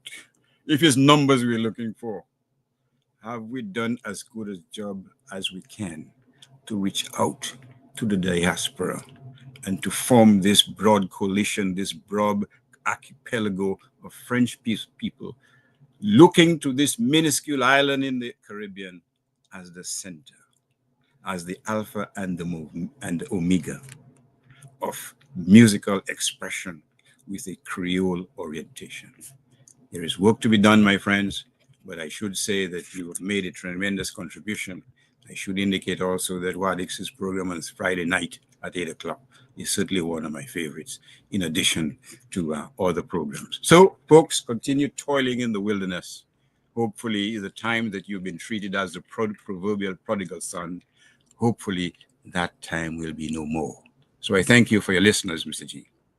Thank you so much, Dr. Irving Andre. I would just say finally this, that yes, success, a component of success is the visitor arrivals and visitor expenditures. Mhm. But I think the building of the cultural industries, as Sobers keeps talking about it, it's also key. And I believe the World Creole Music Festival, the DFC, has to be incubator of music and musicians. So thank you so much, gentlemen.